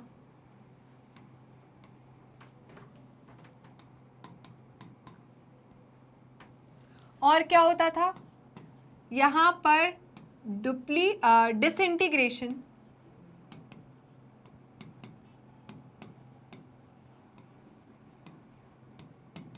Of nuclear membrane.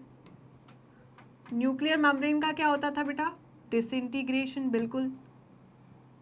और क्या होता था? डिसअपीयरेंस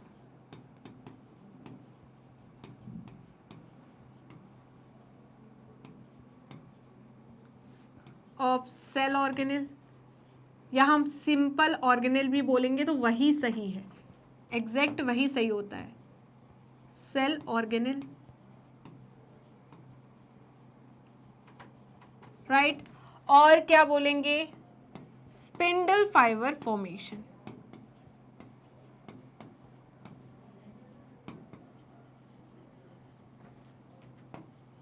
ये सारी की सारी चीजें किस में होती है? प्रोफेज में। इसका रिवर्स कर दो तो किस में होगी? टेलोफेज में। जैसे कि यहाँ पर क्रोमैटिन का कंडेंसेशन हो रहा है, वहां पर क्या होगा? Chromatin डीकंडेंसेशन। Disintegration of nuclear membrane हो रहा है, वहां पर इंटीग्रेशन ऑफ न्यूक्लियर मेम्ब्रेन होगा। यहाँ पर डिसइंटीग्रेशन ऑफ सेल ऑर्गेनेल हो रहा है, डिसअपीयरेंस ऑफ सेल ऑर्गेनेल हो रहा है, वहां पर न्यूक्लियोलस जैसी चीजें, माइटोकॉन्ड्रिया, क्लोरोप्लास्ट रीअपीयर होंगे, राइट। यहाँ पर स्पिंडल फाइबर का फॉर्मेशन हो रहा है, वहां पर क्या होगा? Depolymerisation, right. इतना समझ में आया कि नहीं? तो इसका अपोजिट किस में होगा? टेलोफेज में। मतलब यहां पर क्या होगा? Chromatin डीकंडेंसेशन,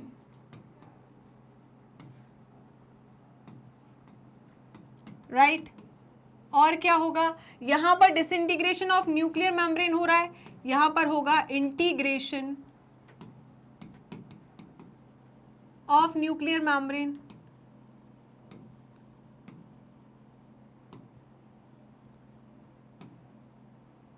right. और यहां पर डिसअपीयरेंस ऑफ सेल ऑर्गेनेल हो रहा है, वहां पर अपीयरेंस ऑफ न्यूक्लियोलस, जैसे कि मैं बात करूं appearance of cell organelle,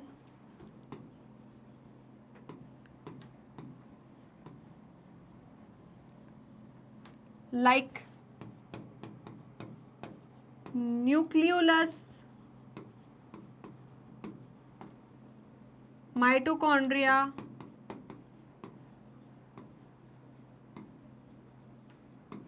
chloroplast, etc.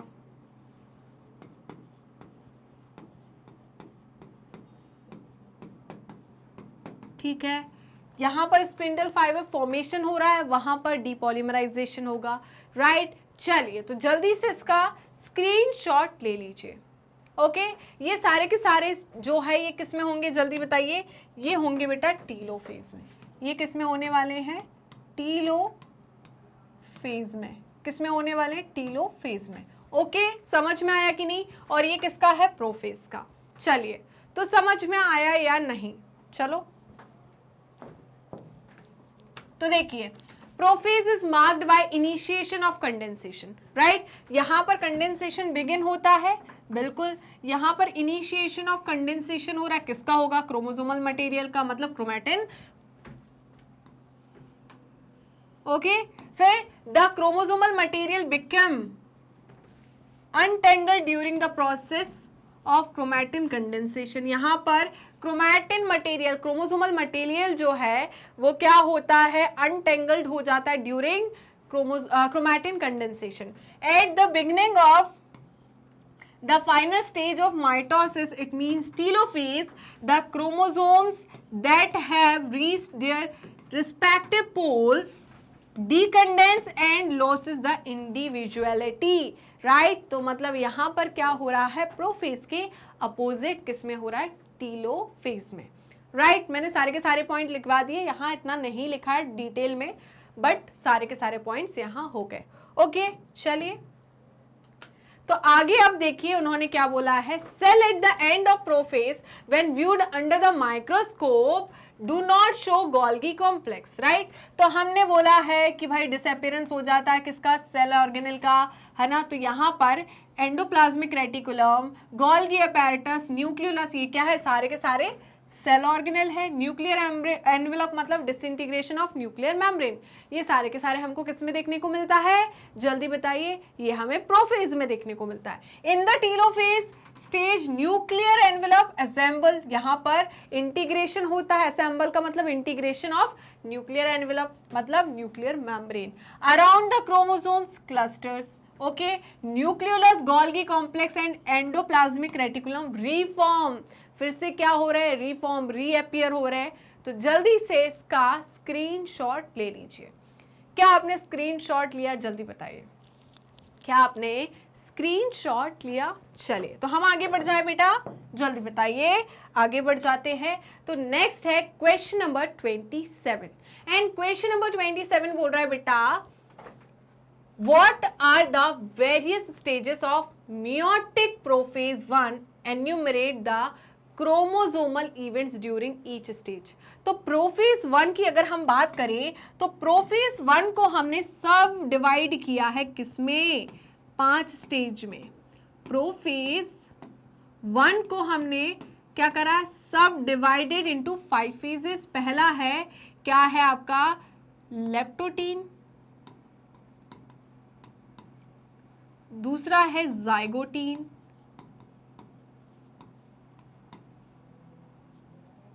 Third है पैकाइटीन, फिर है diplotene and last one is diakinesis.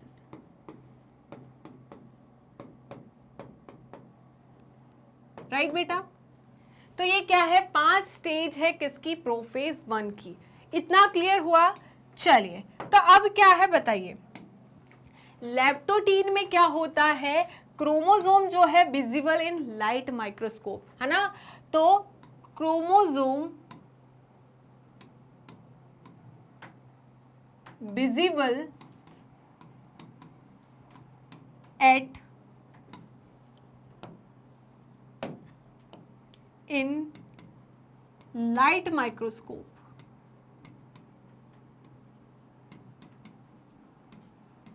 ठीक है, इतना क्लियर हुआ?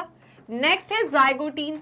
जाइगोटीन में क्या होता था, जल्दी बताइए। यहां पर क्या होता था, साइनेप्सिस होती थी। क्या होती थी, साइनेप्सिस। और साइनेप्सिस का मतलब क्या होता है, पेयरिंग ऑफ होमोलोगस क्रोमोसोम। और क्या होता था, यहां पर साइनेप्टोनीमल कॉम्प्लेक्स बनता था। साइनेप्टोनीमल कॉम्प्लेक्स एक ब्रिज है जो कि क्या कराता है, साइनेप्सिस कराता है। राइट तो जब साइनेप्टोनीमल कॉम्प्लेक्स होगा तभी क्या होगी, साइनेप्सिस, या तो मैं ऐसे लिख दूं साइनेप्टोनीमल कॉम्प्लेक्स फॉर्मेशन। ओके ये किसके बीच में बनता है, बिटवीन होमोलोगस क्रोमोसोम। ठीक है, क्या है, ये ब्रिज है। फिर क्या होती है, साइनेप्सिस। साइनेप्सिस का मतलब होता है बेटा पेयरिंग ऑफ होमोलोगस क्रोमोसोम। बहुत बार लिखवा चुकी हूं इसलिए मैं यहाँ पर डिटेल में नहीं लिखवा रही हूँ। साइनेप्सिस का मतलब क्या होता है, जल्दी बताइए, pairing of homologous chromosome.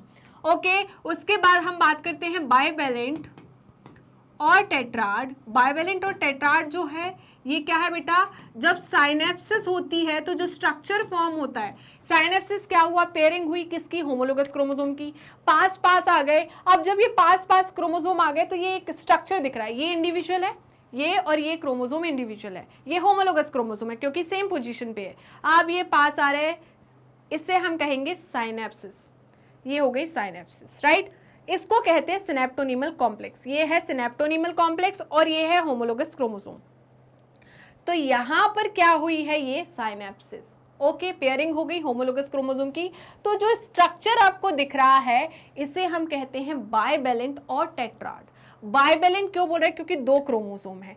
Tetrad क्यों बोल रहे हैं, क्योंकि ये 2 क्रोमोसोम की क्या है, 4 क्रोमैटिड है। एक क्रोमोसोम में 2 क्रोमैटिड होती है, दूसरे में 2 क्रोमैटिड है, तो टोटल क्रोमैटिड कितनी हो गई, 4।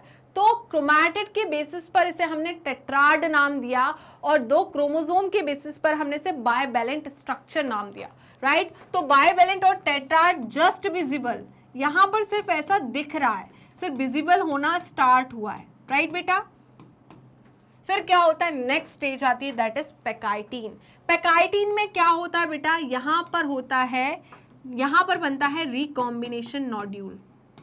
रिकॉम्बिनेशन नोड्यूल मतलब एक गांठ बनती है जब ये सिनेप्सिस हो रही है, तो यहाँ पर ये दोनों, एक ये क्रोमोसोम आ रहा है, एक मिनट, ठीक है, यहाँ पर ये क्रोमोसोम और ये क्रोमोसोम है, जब ये पास पास आ रहे हैं तो इनमें क्या हो रही है, सिनेप्सिस हो रही है, ठीक है। तो ये सिनेप्सिस जब हुई तो यहाँ पर क्या हुआ है, पेयरिंग ऑफ होमोलोगस क्रोमोसोम हुआ है। तो यहाँ जो हैंडशेक हो रहा है, तो ये जो पार्ट है किसका, क्रोमोसोम का, जहाँ पर ये एक दूसरे से उलझ रहे हैं, यहाँ पर जो गांठ बन रही है, नोड्यूल बन रहा है, इसे हम बोलेंगे रिकॉम्बिनेंट, ठीक है, रिकॉम्बिनेशन नोड्यूल। ये है रिकॉम्बिनेशन नोड्यूल, जहां पर ओवरलैपिंग हुई है किसके बीच में, जल्दी बताइए, यहां पर ओवरलैपिंग हुई है non sister chromatids of homologous chromosome की, राइट बेटा। तो क्या बना, रिकॉम्बिनेशन नोड्यूल, राइट। अब रिकॉम्बिनेशन नोड्यूल बना, तो जहां पर रिकॉम्बिनेशन नोड्यूल बना वहां पर क्या होगा, उस जगह पर होगी क्रॉसिंग ओवर। मतलब क्या हुआ, जब आपने हैंडशेक किया तो आपके हाथ में कुछ चीज थी और इसके हाथ में कुछ चीज थी, राइट। तो आपने अपनी चीज इसको दे दी और इसकी चीज आपने इसको दे दी, तो यहां पर क्या हुआ है, एक्सचेंज हुआ है मटेरियल का। और क्रोमोसोम में क्या मटेरियल है, जीन से जेनेटिक डीएनए है, ठीक है। तो डीएनए का यहां पर क्या हुआ, एक्सचेंज हुआ है, जीन का या बेस पेयर का क्या हुआ, एक्सचेंज हुआ, जिसे हमने क्या बोला, क्रॉसिंग ओवर। क्या बोला, क्रॉसिंग ओवर। और यहां पर बेटा बाइवेलेंट और टेट्राड जो है क्लियरली विजिबल होते हैं, क्या होते हैं, क्लियरली विजिबल, ठीक है। चलिए नेक्स्ट है डिप्लोटीन स्टेज। नेक्स्ट स्टेज कौन सी है, डिप्लोटीन, ओके।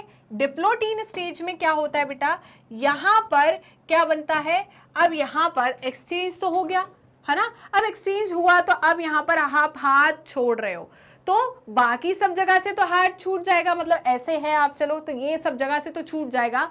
अब यहां पर जहां पर रिकॉम्बिनेशन नोड्यूल बना था उस जगह से आप दोनों का हाथ जुड़ा रहेगा। तो ये इस तरीके का जो स्ट्रक्चर दिख रहा है इसे हम कहते हैं एक्स शेप स्ट्रक्चर, काइजमेटा, ठीक है। तो यहां पर क्या हो रहा है बेटा, यहां स्टेज पे क्या होता है, डिप्लोटीन स्टेज पे क्या होता है, डिसोल्यूशन होता है किसका, डिसोल्यूशन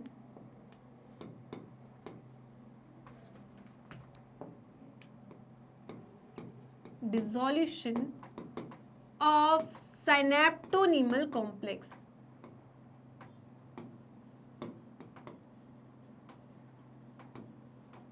ठीक है। किसका डिसोल्यूशन हो रहा है, सिनेप्टोनीमल कॉम्प्लेक्स का। और क्या बन रहा है, एग शेप स्ट्रक्चर बन रहा है, एग शेप स्ट्रक्चर फॉर्म, जिसे हम क्या बोलते हैं, काइजमेटा, क्या बोलते हैं इसे, काइजमेटा। बेटा यहाँ पर जो डिसोल्यूशन हो रहा है ये बिगिन हुआ है, अभी पूरे तरीके से क्या हुआ है, यहाँ पर पूरे तरीके से जो होमोलोगस क्रोमोसोम है वो सेपरेट नहीं हुए, राइट। और डाइकाइनेसिस में क्या हो जाता है बताइए, कंप्लीटली सेपरेट हो जाते हैं। क्या डाइकाइनेसिस में क्या होता है, सेपरेशन हो जाता है किसका, यहां पर क्या होगा, complete dissolution of synaptonemal complex, complete dissolution of synaptonemal complex,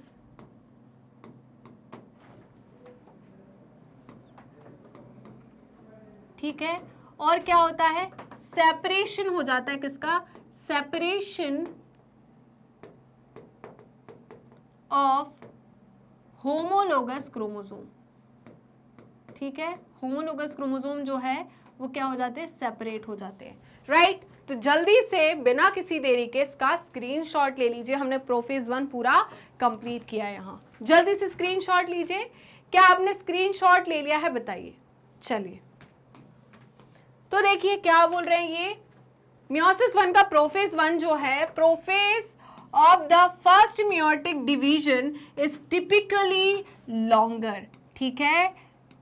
तो प्रोफेज 1 जो होता है वो टिपिकली लॉन्गर होता है, ओके, एंड मोर कॉम्प्लेक्स, ठीक है। और क्या होता है, ज्यादा कॉम्प्लेक्स होता है when compare to the prophase of mitosis. किसके कंपैरिजन में ये लॉन्गर होता है और ज्यादा कॉम्प्लेक्स होता है, माइटोसिस के प्रोफेज के कंपैरिजन में। It has been further subdivided into the following 5 phases. तो अभी मैंने प्रोफेज 1 को किस में डिवाइड किया था, 5 सब फेजेस में, ठीक है, based on the chromosomal behaviour. किसके बेसिस पर डिवाइड किया था बेटा, ये पॉइंट याद रखना है, हमने जो प्रोफेज 1 है उसको सब डिवाइड किया on the basis of chromosomal behaviour, है ना। तो पहला जो है वो क्या हो जाएगा, लेप्टोटीन, दूसरा zygotene, pachytene, diplotene and diakinesis, right. During leptotene stage chromosome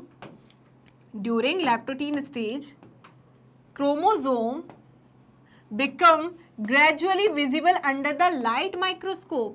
तो यहाँ पर क्रोमोसोम विजिबल हो रहा है किसमें बताइए, अंडर द लाइट माइक्रोस्कोप। क्या यही लिखवाया था, तो जल्दी से बिना किसी देरी के इसका स्क्रीनशॉट ले लीजिए। क्या आपने स्क्रीनशॉट लिया, जल्दी बताइए। तो आगे बढ़े, चलते हैं नेक्स्ट क्वेश्चन की तरफ बेटा, मतलब आगे। तो देखिए, the compaction of chromosome, compaction का मतलब क्या है यहाँ पर, condensation, right. Compaction of chromosome continues through out the leptotene stage में बेटा क्या हो रहा है, कॉम्पैक्शन हो रहा है क्रोमोसोम का, कंडेंसेशन हो रहा है। This is followed by the second stage, मतलब लेप्टोटीन के बाद नेक्स्ट स्टेज आती है जिसे हम क्या बोलते हैं, प्रोफेज की zygotene stage, right. During this stage, इस स्टेज में क्या होता है, क्रोमोसोम स्टार्ट पेयरिंग टुगेदर। क्या होता है, जो होमोलोगस क्रोमोसोम्स होते हैं वो क्या कर रहे हैं, पेयर करने लगे, और इस प्रोसेस को हम क्या कहते हैं, एसोसिएशन इज कॉल्ड साइनेप्सिस। इस प्रोसेस को हम क्या कहेंगे, पेयरिंग ऑफ होमोलोगस क्रोमोसोम की प्रोसेस को हम कहते हैं synapsis. Such paired chromosomes are called homologous chromosome. जिसमें पेयरिंग हुई है उन क्रोमोसोम को हम क्या कहते हैं, homologous chromosome. Electron micrographs of this stage indicate that chromosome synapses is accompanied by the formation of, है ना। तो हमने किससे देखा, इलेक्ट्रॉन माइक्रोग्राफ से। ये बता रहा है, ये दर्शा रहा है कि साइनेप्सिस जो है वो किसके वजह से हुई है, एक कॉम्प्लेक्स स्ट्रक्चर के फॉर्मेशन से, मतलब एक ब्रिज से, जिसको हम साइनेप्टोनिमल कॉम्प्लेक्स कहते हैं। ये साइनेप्टोनिमल कॉम्प्लेक्स जो है किससे बना होता है, जल्दी बताइए। ये बना होता है आरएनए एंड प्रोटीन से। किससे बना होता है, आरएनए एंड प्रोटीन से, राइट बेटा। तो जल्दी से इसका स्क्रीनशॉट ले लीजिए, जल्दी स्क्रीनशॉट लीजिए। क्या आपने स्क्रीनशॉट ले लिया है बताइए। चलिए अब देखिए, the complex formed by the pair of synapsed homologous chromosomes called bivalent. जो स्ट्रक्चर फॉर्म हुआ है आफ्टर साइनेप्सिस, ठीक है, साइनैप्ड होमोलोगस लिखा है, क्या लिखा है, साइनैप्ड होमोलोगस क्रोमोसोम से जो स्ट्रक्चर फॉर्म हुआ है उसे हम क्या बोलेंगे, बाइवेलेंट। और टेट्राड, और क्या कहेंगे, tetrad. However these are more clearly visible at the next stage. मैंने बोला था जस्ट विजिबल किस में होगा, zygotene, just zygotene, right.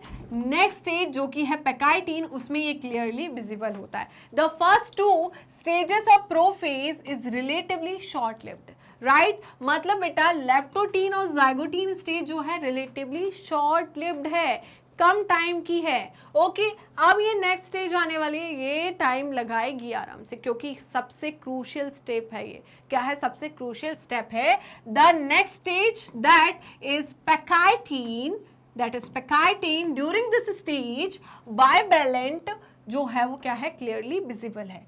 Chromosome now clearly appears as tetrad. यहाँ पर जो क्रोमोसोम है वो कैसे दिख रहा है, टेट्राड के फॉर्म में दिख रहा है। This stage is characterized by the appearance of recombination, ठीक है, नोड्यूल। तो बेटा पैकाइटीन स्टेज में क्या होता है, रिकॉम्बिनेशन नोड्यूल का फॉर्मेशन होता है, बताया था मैंने। द साइट, रिकॉम्बिनेशन नोड्यूल क्या होता है, वो साइट है जहां पर क्या होगा, क्रॉसिंग ओवर होगी, क्या होगी, crossing over occurs between non sister chromatids of homologous chromosome. किस में होती है crossing over, non sister chromatids of homologous chromosome. क्या यही कहा था मैंने, बताइए, क्या यही कहा था मैंने, क्रॉसिंग ओवर किसके बीच में होती है, non sister chromatids of homologous chromosome. Crossing over is the exchange of genetic material. मैंने क्या बोला था, यहाँ पर इसके पास जो गिफ्ट है वो इसको दे देगी, इसके पास जो गिफ्ट है वो इसको दे देगी, राइट। तो यहाँ पर एक्सचेंज ऑफ जेनेटिक मटेरियल हो रहा है, मतलब जीन, मतलब डीएनए, मतलब बेस पेयर, राइट, क्लियर है, of genetic material between two homologous chromosome, right. बेटा ये एक्सचेंज हर किसी के बीच में नहीं होगा, क्रोमोसोम नंबर 1 और क्रोमोसोम नंबर 1 के बीच में ही होगा, क्रोमोसोम नंबर 2 और क्रोमोसोम नंबर 2 के बीच में ही होगा। क्रोमोसोम नंबर 1 और क्रोमोसोम नंबर 2 के बीच में यहाँ क्रॉसिंग ओवर नहीं होगा। क्रॉसिंग ओवर जो है होमोलोगस क्रोमोसोम के बीच में होता है, होमोलोगस क्रोमोसोम के भी नॉन सिस्टर क्रोमैटिड्स में, राइट बेटा। चलिए तो जल्दी से यहाँ पर स्क्रीनशॉट ले लीजिए। क्या आपने स्क्रीनशॉट ले लिया है, बताइए। चलिए तो स्क्रीनशॉट ले लिया, क्या आगे क्या बोल रहा है देखिए। Crossing over is also an enzyme mediate process. Crossing over जो है ये क्या है बेटा, एंजाइम मीडिएट प्रोसेस है। कौन सा एंजाइम लगता है इसमें, recombinase, right. Enzyme involve is called recombinase. कौन सा एंजाइम लगेगा, recombinase. Crossing over leads to the recombination, ठीक है। अब क्रॉसिंग ओवर हो रही है तो आपके पास क्या आ गया, नया कॉम्बिनेशन आ गया, क्योंकि इसका कुछ पार्ट यहाँ चला गया, इसका कुछ पार्ट यहाँ चल गया, तो मतलब यहाँ पर क्या बन गया, नया कॉम्बिनेशन बन गया। क्या बन गया, नया कॉम्बिनेशन। तो इस नए कॉम्बिनेशन को हमने क्या बोला, recombination, right, of genetic material on the two chromosomes. बेटा इस रिकॉम्बिनेशन की वजह से ही नए नए अलग अलग क्या आते हैं, बताइए, यहाँ पर चेंजेस आते हैं, वेरिएशंस आते हैं, ठीक है। इसीलिए आपको सेक्सुअल रिप्रोडक्शन में क्या देखने को मिलते हैं, वेरिएशंस देखने को मिलते हैं।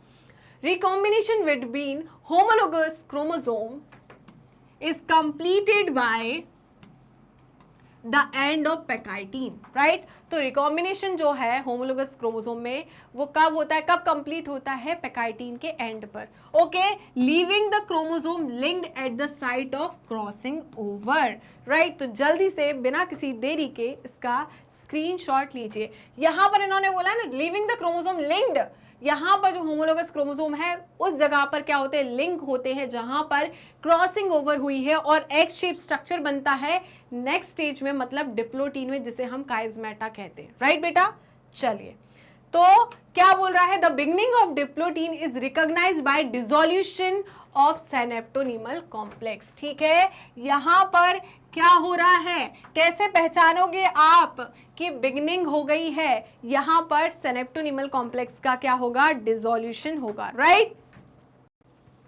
तो यहां पर बिगनिंग हो गई किसके, डिसोल्यूशन की, किसकी, साइनेप्टोनिमल कॉम्प्लेक्स की। And the tendency of the recombined homologous chromosome of the bivalent separate. और यहां पर क्या है, अब टेंडेंसी आ गई है। देखिए साइनेप्सिस क्यों हुई थी होमोलोगस क्रोमोसोम की, क्योंकि साइनेप्टोनिमल कॉम्प्लेक्स बना था। वही जो जरिया था इनका वही टूटने लगा, एक ब्रिज था जिस ब्रिज के थ्रू ये दोनों एक दूसरे से मिले थे। अब ब्रिज बीच में से ब्रेक होने लगा, टूटने लगा, तो आप भी दूर दूर जाने लगोगे, राइट। तो यहां पर क्या हो रहा है बेटा, होमोलोगस क्रोमोसोम जो है एक दूसरे से सेपरेट होने लगे, क्योंकि किसका डिसोल्यूशन हो रहा है, होमोलोगस क्रोमोसोम का, राइट। तो बाकी सारी जगह से आप क्या होंगे, जैसे डिसोल्यूशन होगा तो बाकी जगह से तो आप हटते जाएंगे, बट जहां पर क्रॉसिंग ओवर हुई थी उस जगह से अभी जुड़े हुए हो, right.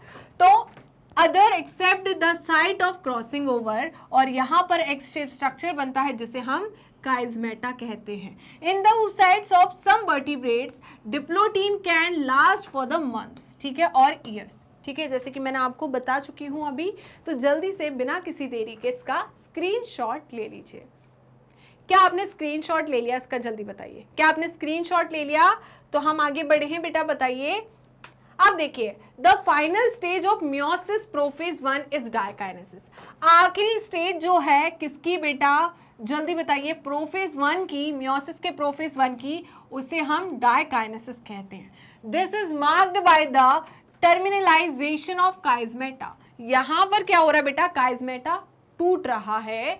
During this phase of chromosomes are fully condensed and the meiotic spindle is assembled to prepare।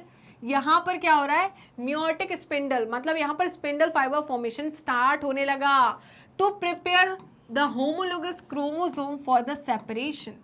क्यों, क्योंकि भाई हमें एनाफेज 1 में होमोलोगस क्रोमोसोम को सेपरेट तो करना है, तो उससे पहले हमें क्या करना पड़ेगा, स्पिंडल फाइबर बनाने पड़ेंगे। तो माइटोसिस में स्पिंडल फाइबर फॉर्मेशन प्रोफेज में ही हो रहा था, और यहाँ पर भी प्रोफेज 1 के लास्ट स्टेज पर किसका असेंबली हो रही है, स्पिंडल की, राइट। क्योंकि यही स्पिंडल फाइबर्स पहले होमोलोगस क्रोमोसोम को मेटाफेज 1 पे कहाँ लेकर जाएंगे, इक्वेटोरियल प्लेट पर, और फिर एनाफेज 1 से ये क्या करेंगे, इन्हीं होमोलोगस क्रोमोसोम को इन्हीं स्पिंडल फाइबर की मदद से अलग करेंगे, सेपरेट करेंगे। By the end of diakinesis the nucleolus disappear, ठीक है, जो चीज कहाँ आपको प्रोफेज में देखने को मिल रही थी माइटोसिस के, वो चीजें यहाँ देखने को मिलेगी।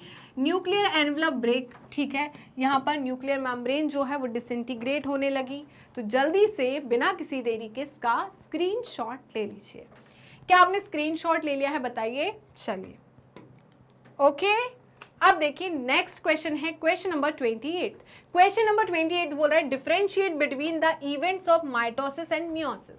तो बेटा यहाँ पर आपको इवेंट बताना है, डिफरेंस बताना है माइटोसिस और मियोसिस का। तो बेटा यहाँ पर माइटोसिस जो है जर्म सेल में होती है, माइटोसिस जो है सोमैटिक सेल में होती है, मियोसिस जर्म सेल में होती है।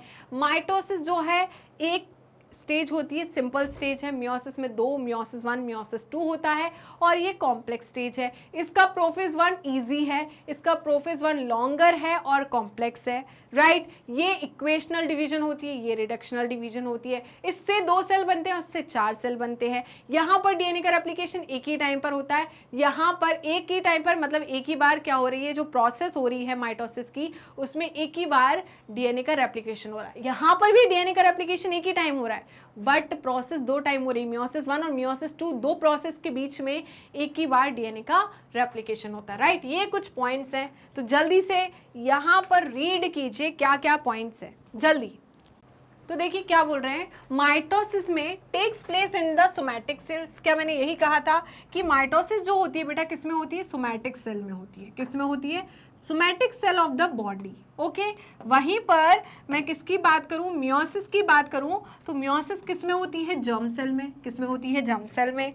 अब यहाँ पर माइटोसिस जो है occurs both sexually as well as asexually producing organism, ठीक है। यहाँ पर ये जो माइटोसिस है वो सेक्सुअली और एसेक्सुअली प्रोड्यूसिंग ऑर्गेनिज्म दोनों में होती है, बट यहाँ पर सेक्सुअली प्रोड्यूसिंग ऑर्गेनिज्म में ही क्या होती है, मियोसिस, राइट। नेक्स्ट है mitosis involves only one cycle of nuclear and cell division. यहाँ पर माइटोसिस में क्या होता है बेटा, सिर्फ एक ही साइकिल होती है किसकी, न्यूक्लियर एंड सेल डिवीजन की।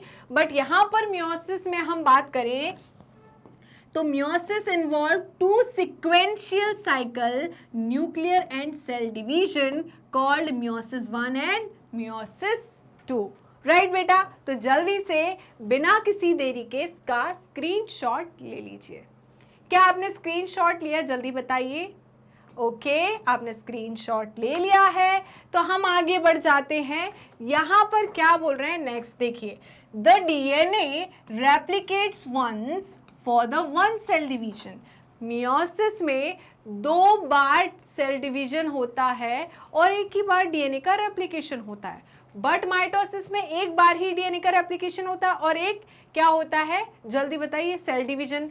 यहाँ पर 2 सेल डिवीजन मतलब क्या बोल रहे हैं, मियोसिस 1 एंड मियोसिस 2, तो 2 बार सेल डिवीजन हो रहा है, बट डीएनए रेप्लिकेशन एक ही बार हो रहा है। राइट, नेक्स्ट है द प्रोफेज इज शॉर्टर। इसका प्रोफेज कैसा होता है, छोटू सा होता है, बट इसका प्रोफेज जो है typically longer as compared to mitosis का prophase. Right, prophase is comparatively simple, इसका प्रोफेज सिंपल होता है, इसका ज्यादा भाव खाता है। राइट, तो यहाँ पर प्रोफेज 1 जो है first meiotic division more complex when compared to the prophase of mitosis. Okay, next है the cell divides only once and the chromosomes also divide only once. यहाँ पर सेल भी एक बार डिवाइड करता है, क्रोमोसोम भी एक बार डिवाइड करता है, बट यहाँ पर सेल भी 2 बार डिवाइड करते हैं और बट क्रोमोसोम क्या होगा यहाँ पर,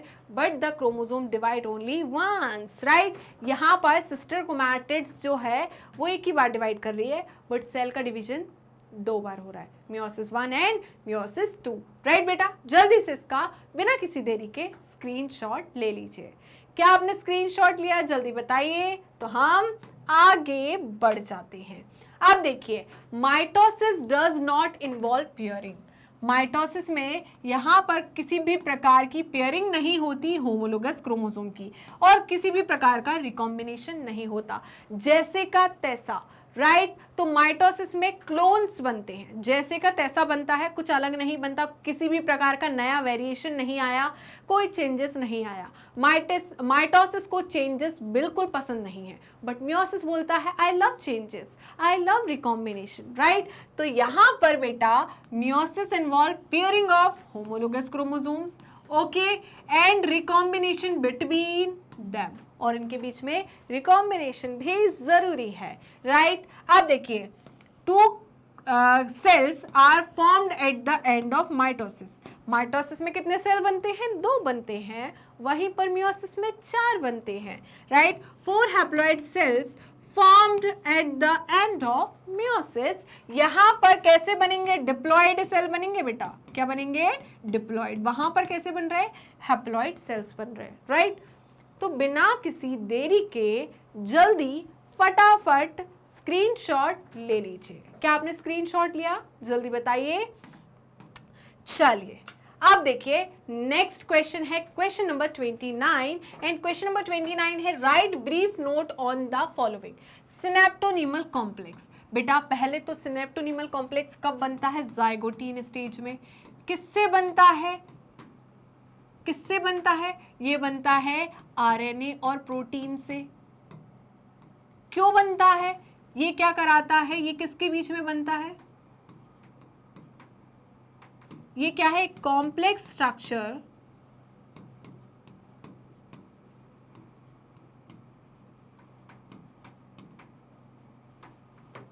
formed between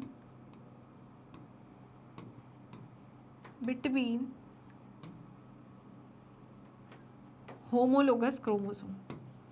तो होमोलोगस क्रोमोसोम के बीच में क्या बनता है, एक कॉम्प्लेक्स स्ट्रक्चर बनता है जो कि क्या कराता है, साइनेप्सिस कराता है। राइट, ये वो ब्रिज है जहां पर जाकर होमोलोगस क्रोमोसोम्स मिलेंगे। राइट, चलिए तो जल्दी से इसका स्क्रीनशॉट लीजिए। जल्दी से इसका स्क्रीनशॉट लीजिए। ओके, चलिए, तो मेटाफेजिक प्लेट कब बनती है? मेटाफेजिक प्लेट क्या बोलते हैं हम? When all the chromosomes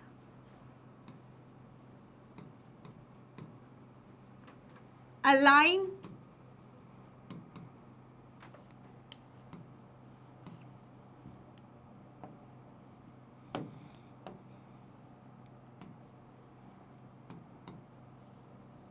at equator during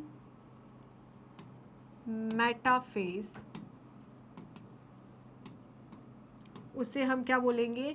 metaphasic plate, right. तो जल्दी से इसका स्क्रीनशॉट ले लीजिए।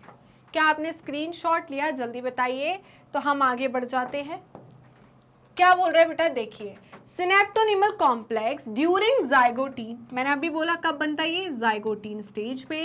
क्रोमोसोम्स स्टार्ट पेयरिंग, क्रोमोसोम में क्या होती है? पेयरिंग स्टार्ट होती है together, and this process association called synapsis. इस प्रोसेस को हम क्या बोलते हैं? पेयरिंग ऑफ होमोलोगस क्रोमोसोम को क्या कहते हैं? Synapsis. Such paired chromosomes are called homologous chromosome. ऐसे क्रोमोसोम को हम क्या कहते हैं? होमोलोगस क्रोमोसोम कहते हैं, right. Electron micrographs of this stage indicate that chromosome synapses is accompanied by the formation of complex structure, that is synaptonemal complex, right? The complex formed by the pair of synapsed homologous chromosomes is called bivalent. तो जो synapses के बाद जो आपको homologous chromosome का structure दिख रहा है उसे हम बाइवेलेंट या टेट्राड कहते हैं। However, these are more clearly visible under the next stage, that is pachytene, right बेटा। तो जल्दी से बिना किसी देरी के इसका स्क्रीनशॉट ले लीजिए। क्या आपने स्क्रीनशॉट लिया? जल्दी बताइए। ओके, तो आगे बढ़े। नेक्स्ट है मेटाफेज प्लेट। मेटाफेज प्लेट क्या होता है? At this stage metaphase chromosomes is made up of two sister chromatids which are held together by the centromere. Small disc shaped structure जिसे हम क्या कहते हैं? काइनेटोकोर कहते हैं, जिसे हम क्या कहते हैं? काइनेटोकोर। ये क्या करता है? क्रोमोसोम को स्पिंडल फाइबर से अटैच करता है, right. These structure serves the side of attachment of spindle fibre formed by the spindle fibres to the chromosome that are moved into the position center of the cell, right बेटा। जल्दी से बिना किसी देरी के इसका स्क्रीनशॉट ले लीजिए। क्या आपने स्क्रीनशॉट लिया? जल्दी बताइए। चलिए, तो क्या है? hence the metaphase is characterized by all the chromosome। Metaphase को हम कैसे कैरेक्टराइज करेंगे? all the chromosomes coming to lie at the equator. सारे के सारे क्रोमोसोम कहाँ पर आ गए? इक्वेटर पे आ गए। With one chromatids of each chromosomes connected. हर एक क्रोमैटिड, क्रोमोसोम की हर एक क्रोमैटिड जो है वो कनेक्टेड होती है किससे? स्पिंडल फाइबर से। किसके थ्रू? काइनेटोकोर के through. From one pole its sister chromatids connected by its kinetochore, right. तो हर एक पोल से जो स्पिंडल फाइबर आ रहे हैं वो क्रोमोसोम की दोनों क्रोमैटिड से अटैच रहते with the help of kinetochore, right. इतना समझ में आया कि नहीं? Spindle fibres from the opposite pole, the alignment of chromosome at metaphase refer to as the metaphase plate, right बेटा। तो जल्दी से बिना किसी देरी के इसका स्क्रीनशॉट ले लीजिए। क्या आपने स्क्रीनशॉट लिया? जल्दी बताइए। तो यहाँ पर हमने ये क्वेश्चन जो है वो क्या किया? कंप्लीट। नेक्स्ट क्वेश्चन है क्वेश्चन नंबर 30, और पढ़िए जल्दी फटाफट। तो बेटा आपने पढ़ लिया। क्या बोल रहे हैं? Right briefly the significance of meiosis mitosis in multi cellular organism. तो मल्टी सेलुलर ऑर्गेनिज्म में माइटोसिस और मियोसिस का क्या सिग्निफिकेंस होता है ये आपको बताना है, राइट। क्लियर है। तो माइटोसिस का क्या सिग्निफिकेंस है मैं बहुत बार पढ़ा चुकी हूँ। माइटोसिस जो है वो किसी भी एनिमल को ग्रोथ में, रिपेयरिंग में हेल्प करती है, राइट। अगर सिंपल सी बात है, अगर आपकी बॉडी में ग्रोथ होना है तो मियोसिस के थ्रू ग्रोथ नहीं हो सकती, आपको क्या करना पड़ेगा, माइटोसिस कराना पड़ेगा। आपके सेल क्या करेंगे, माइटोसिस करेंगे तो आपकी बॉडी की ग्रोथ होगी। सपोज मुझे यहाँ चोट लग गई, मैं गिर गई, छिल गया मेरा यहाँ पर, अब यहाँ पर मुझे हील करना है, सेल्स आने चाहिए क्योंकि यहाँ के सेल डैमेज हो गए, तो यहाँ पर रिपेयरिंग का काम कौन करेगा, माइटोसिस से होगा। किससे होगा, माइटोसिस से होगा। मियोसिस में क्या होगा, यहाँ पर मियोसिस की वजह से वेरिएशंस आएंगे, इवोल्यूशन होगा, गैमीट का फॉर्मेशन होगा, क्रोमोसोम का नंबर जो है जनरेशन आफ्टर जनरेशन प्रोजेनी में एक स्पीसीज के अंदर स्पेसिफिक क्रोमोसोम कंटेंट होगा, नंबर होगा, राइट। इतना क्लियर है या नहीं, जल्दी बताइए। तो स्टार्ट करते हैं।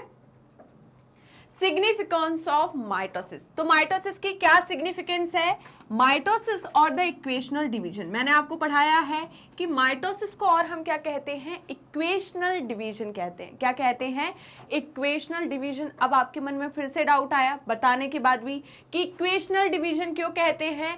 तो मैंने बोला था कि बेटा अगर किसी सेल में क्या हो रही है, माइटोसिस हो रही है, राइट, तो यहां पर माइटोसिस से क्या होगा बताइए, ये पेरेंटल सेल है, क्या है, पेरेंटल सेल है, और इस पेरेंटल सेल से दो डॉटर सेल बनेंगे। क्या बनेंगे, माइटोसिस के थ्रू दो डॉटर सेल बनेंगे। तो यहां पर डॉटर सेल में भी उतने ही नंबर ऑफ क्रोमोसोम होंगे जितने किसमें हैं, पेरेंटल सेल में। इसीलिए इसको हम इक्वल, यहां पर क्या है, क्रोमोसोम का नंबर क्या है, इक्वल है किसके, पेरेंटल सेल के, इसलिए इसको हम इक्वेशनल डिवीजन भी कहते हैं, right. Is usually restricted to the diploid cell, right, only. However, in some lower plants, mitosis usually results in the production of diploid daughter cell. तो इनका कहना है some lower plants mitosis usually result in the production of diploid daughter cells. तो अगर diploid daughter sales चाहिए तो उसके लिए हमें क्या करनी पड़ेगी, माइटोसिस करनी पड़ेगी, क्योंकि मियोसिस करेंगे तो क्या मिलेगा, हैप्लॉयड डॉटर सेल, राइट बेटा, with the identical genetic complement. बेटा याद रखना, माइटोसिस में किसी भी प्रकार का क्रॉसिंग ओवर नहीं होता। क्रॉसिंग ओवर नहीं होगा तो नया कॉम्बिनेशन नहीं मिलेगा, नया कॉम्बिनेशन नहीं मिलेगा तो वेरिएशन देखने को नहीं मिलेगा, वेरिएशन देखने को नहीं मिलेगा तो कोई चेंजेस नहीं मिलेंगे, कोई चेंजेस नहीं होगा तो कोई इवोल्यूशन नहीं होगा। इसीलिए changes, variation, evolution, crossing over के लिए हमें किसको कराना पड़ेगा, मियोसिस को, राइट। मियोसिस होती है इसीलिए वेरिएशन देखने को मिलते हैं, माइटोसिस में वेरिएशन देखने को नहीं मिलते, क्योंकि माइटोसिस में जेनेटिक कॉम्प्लीमेंट जो है पेरेंटल सेल के आइडेंटिकल होता है, राइट, क्लियर है। चलिए, the growth of multi cellular organism is due to mitosis. तो एक मल्टी सेलुलर ऑर्गेनिज्म में जो ग्रोथ देखी जाती है वो किसके थ्रू देखी जाती है, माइटोसिस के थ्रू। मैम यहां पर यूनिसेलुलर ऑर्गेनिज्म क्यों नहीं बोल रहे बेटा, यूनिसेलुलर, यूनि का मतलब सिंगल, सेलुलर का मतलब सेल, सिंगल सेल से जो बॉडी बनी है, जो ऑर्गेनिज्म है उसे यूनिसेलुलर कह रहे हैं। तो उसमें कैसे ग्रोथ देखने को मिलेगी, एक सेल में कैसे ग्रोथ देखेंगे, हम तो क्या देख रहे हैं, मल्टी सेलुलर। तो मल्टी मतलब मैनी, मैनी सेल से जो बॉडी बनी हुई है उसको मल्टी सेलुलर कह रहे हैं। तो यहाँ पर जो बहुत सारे सेल बन रहे हैं जिसके वजह से बॉडी की ग्रोथ हो रही है वो माइटोसिस के थ्रू हो रही है, ना कि मियोसिस के थ्रू, राइट बेटा। चलिए, इतना समझ में आया। A very significant contribution of mitosis, cell repair. क्या कंट्रीब्यूशन है माइटोसिस का, सेल रिपेयर। आपको चोट लग गई होगी, छिल गया होगा तो वहां पर हीलिंग हो जाती है कि नहीं, हीलिंग क्या है, वहां पर सेल आ गए। तो सेल कैसे आए वहां पर, माइटोसिस, जो दूसरे सेल है उन सेल ने क्या करी, माइटोसिस की और नए सेल्स बनाए। तो वो नए सेल अब वहां पर, जहां पर आपको वुंड था, जहां चोट लगी थी, वहां पर आकर इकट्ठा हो गए, वहां पर क्या हो गए, वो इकट्ठा हो गए। तो आपकी बॉडी में क्या हो गई, रिपेयरिंग हो गई, हीलिंग हो गई, राइट बेटा, क्लियर है। तो जल्दी से इसका स्क्रीनशॉट लीजिए। क्या आपने स्क्रीनशॉट ले लिया इसका, जल्दी बताइए। ओके, आई होप आपने इसका स्क्रीनशॉट ले लिया होगा, राइट। चलिए अब देखिए आगे क्या बोल रहा है, the cell of the upper layer of epidermis, ठीक है, ये क्या है, एपिडर्मिस है, राइट।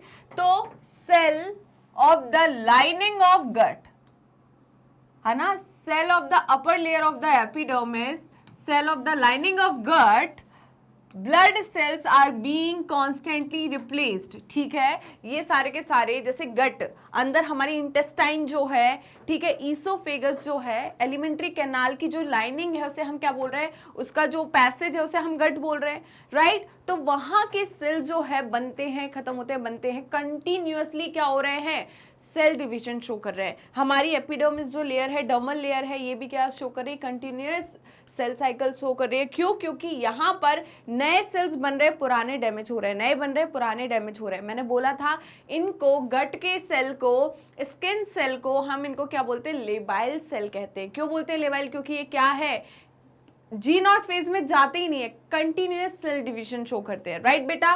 तो यहाँ पर ये सारे के सारे सेल जो है mitotic division in the meristematic tissue, the apical and the lateral cambium, ये किसकी, प्लांट की बात कर रहे हैं, result in continuous growth of plant through out the life cycle. तो यहां से इन्होंने कहा है कि mitotic division in the meristematic tissue, plant में दो प्रकार के टिश्यू होते हैं, कौन कौन से होते हैं, जल्दी बताइए, permanent tissue and meristematic tissue. Meristematic tissue को मैंने क्या बोला था कि एक्टिवली डिवाइडिंग सेल्स होते हैं, क्या होते हैं, एक्टिवली डिवाइडिंग सेल्स। टिश्यू किससे मिलकर बना हुआ, ग्रुप ऑफ सेल। तो यहां पर इस टिश्यू में जो सेल है वो सेल कैसे है, एक्टिवली डिवाइडिंग है, नॉन डिफरेंशिएटेड है, नॉन स्पेसिफिक है, राइट, अनडिफरेंशिएटेड है, नॉन स्पेसिफिक है, मतलब ये क्या करते हैं, डिवीजन शो करते हैं, राइट। तो यहां पर मेरिस्टेमेटिक टिश्यू में जो कि क्या है, apical meristem and lateral meristem, जिसे हम लेटरल कैम्बियम भी कह रहे हैं, तो ये क्या है, मेरिस्टेमेटिक टिश्यू है जो कि क्या शो करते हैं, जल्दी बताइए, mitotic division. Okay, result in the continuous growth of plant through out their life. तो आपने देखा है कि प्लांट में क्या होती है, कंटिन्यूअस ग्रोथ शो होती है थ्रू आउट देयर लाइफ, है ना।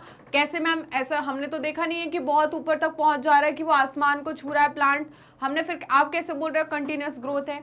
बेटा, कंटिन्यूअस ग्रोथ का मतलब आप ऐसे समझिए कि अगर मैं एक प्लांट को काट देती हूँ, ठीक है, उसकी रूट्स को छोड़ देती हूँ, उसकी स्टेम काट देती हूँ, वो फिर से ग्रो कर जाएगा। उसके मैं जो ब्रांचेस है उसको हटा देती हूँ, ब्रांचेस फिर से आ जाएगी, लीव्स को हटा देती हूँ, लीव्स फिर से आ जाएगी, है ना। तो यहाँ पर यही तो है कंटिन्यूअस ग्रोथ। क्या आप अपने हाथ काट दोगे तो क्या वो फिर से ग्रो कर जाएंगे? क्या आपके पास ऐसी पावर है? नहीं। तो आप में क्या है, लिमिटेड ग्रोथ है, उनमें क्या है, कंटिन्यूअस ग्रोथ है। और ये कंटिन्यूअस ग्रोथ किसके वजह से हो रही है, मेरिस्टेमेटिक टिश्यू की वजह से, क्योंकि मेरिस्टेमेटिक टिश्यू जो है वो माइटोटिक डिवीजन शो कर रहे हैं, राइट बेटा। तो जल्दी से बिना किसी देरी के इसका स्क्रीनशॉट ले लीजिए। क्या आपने स्क्रीनशॉट लिया, बताइए। ओके, नेक्स्ट है सिग्निफिकेंस ऑफ मियोसिस। तो मियोसिस की सिग्निफिकेंस की हम बात करें तो meiosis is the mechanism by which conservation, मैंने यही बोला था, स्पेसिफिक क्रोमोसोम नंबर, एक स्पीसीज में क्रोमोसोम का नंबर कांस्टेंट कौन रखता है, कंजर्व कौन करता है, कि भाई ह्यूमन में अगर क्रोमोसोम नंबर 46 है, टोटल क्रोमोसोम 46 है, तो वो जनरेशन आफ्टर जनरेशन 46 ही होने चाहिए, 48 45 नहीं होने चाहिए, राइट। तो यहाँ पर क्या है, स्पेसिफिक क्रोमोसोम नंबर जो है ये किसकी वजह से है, मियोसिस की वजह से। हायर एनिमल्स, हम बात करें मल्टी सेलुलर एनिमल्स जो है, ठीक है, हायर एनिमल्स ये क्या शो करते हैं, सेक्सुअल रिप्रोडक्शन, है ना, क्या शो करते हैं, सेक्सुअल रिप्रोडक्शन। तो जो एनिमल्स सेक्सुअल रिप्रोडक्शन शो करते हैं, डिप्लॉयड है, अब वो क्या करेंगे, गैमीट बनाएंगे पहले, तभी तो सेक्सुअल रिप्रोडक्शन होगा, गैमीट का फ्यूजन ही तो होता है सेक्सुअल रिप्रोडक्शन में। अगर एक डिप्लॉयड ऑर्गेनिज्म है और उस डिप्लॉयड ऑर्गेनिज्म में गैमीट माइटोसिस के थ्रू बन रहा है, तो एक मेल गैमीट, दूसरा फीमेल गैमीट, डिप्लॉयड डिप्लॉयड, अब क्या हो जाएगा, टेट्राप्लॉयड, कुछ और ही बन जाएगा। बट हमें क्या करना है, क्रोमोसोम का नंबर कंजर्व करना है। तो कंजर्व करने के लिए जब गैमीट का फॉर्मेशन हो रहा है बॉडी में, तो क्या करना है, हमें क्रोमोसोम का नंबर हाफ करना है, कि जब गैमीट दोनों मिलेंगे तो दोनों को मिलकर उतने क्रोमोसोम हो जाए जितने एक पेरेंटल बॉडी में है, राइट बेटा। तो यहाँ पर जब गैमीट फॉर्मेशन होता है तो उसमें क्या होती है, मियोसिस, क्योंकि जब गैमीट बनते हैं, यहाँ पर मियोसिस इसलिए कर रहे हैं क्योंकि जो प्रोजेनी है उसमें, उस स्पीसीज में क्रोमोसोम का नंबर क्या रहे, कंजर्व रहे, right. Of each species is achieved across generation in sexual reproducing organism, right? तो sexual reproducing organism में क्रोमोसोम का नंबर जो है वो क्या रहे, कंजर्व रहे, इसलिए मियोसिस जरूरी है, right? Even though the process per cell paradoxically result in the reduction of chromosome number by the half.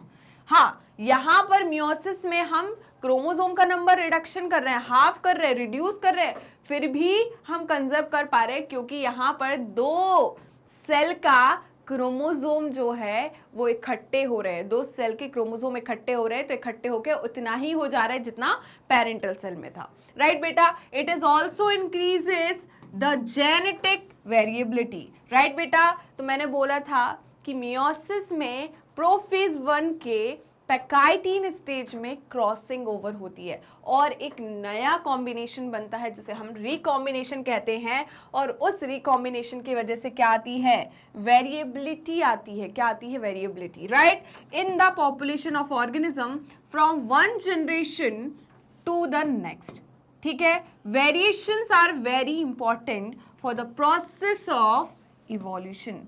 बेटा इवोल्यूशन की प्रोसेस के लिए वेरिएशन क्या है, जरूरी है। वेरिएशन क्या है, जरूरी है। क्लियर है? तो जल्दी से इसका स्क्रीनशॉट ले लीजिए, फटाफट बिना किसी देरी के इसका स्क्रीनशॉट ले लीजिए। क्या आपने स्क्रीनशॉट लिया? बताइए, क्या आपने स्क्रीनशॉट लिया? तो आगे बढ़ते हैं।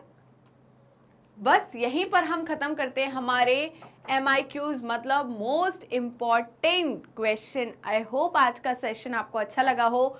तो सेशन अच्छा लगा तो लाइक कीजिए, शेयर कीजिए, सब्सक्राइब कीजिए, कमेंट करना बिल्कुल मत भूलिएगा। तो आप हमें YouTube चैनल पर तो ऑलरेडी फॉलो कर रहे होंगे, ऐसा मैं सोच रही हूँ, और अगर अभी तक आपने YouTube चैनल को सब्सक्राइब नहीं किया है तो किस बात की देरी, जल्दी फटाफट पहले YouTube चैनल को सब्सक्राइब कर दीजिए एंड बेल आइकन को क्लिक कर दीजिए, जिससे डेली बेसिस पर आपको नोटिफिकेशन मिलता रहे, डेली बेसिस पर आप recorded videos as well as live session attend कर सके। इसके अलावा आप हमें फॉलो कर सकते हैं हमारे पेज पर। तो पेज को फॉलो करने के लिए सिंपली आपको गूगल या क्रोम पर जाना है एंड वहां टाइप करना है मैग्नेट ब्रेन्स। जैसे ही आप मैग्नेट ब्रेन्स टाइप करोगे तो आपको इस टाइप का एक पेज ओपन होगा। इस पेज में kindergarten to class 12th class तक की कंप्लीट कोर्स की प्लेलिस्ट अवेलेबल है। Specially 11th and 12th class के लिए यहाँ पर आपको स्ट्रीम वाइज प्लेलिस्ट अवेलेबल मिलने वाली है। अब बात आती है इस प्लेलिस्ट में हमने क्या क्या चीजें आपके लिए इंक्लूड की है। तो यहाँ पर सारी चीजें आपके हिसाब से हमने यहाँ पर प्लेलिस्ट बनाई है। आपको प्लेलिस्ट में मिलता है पहले एनसीईआरटी की पूरी थ्योरी, वो भी टॉपिक वाइज, राइट? उसके अलावा आपको मिलती है एडवांस थ्योरी टॉपिक वाइज, उसी टॉपिक के साथ हम एडवांस थ्योरी भी आपको कंप्लीट करा देते हैं।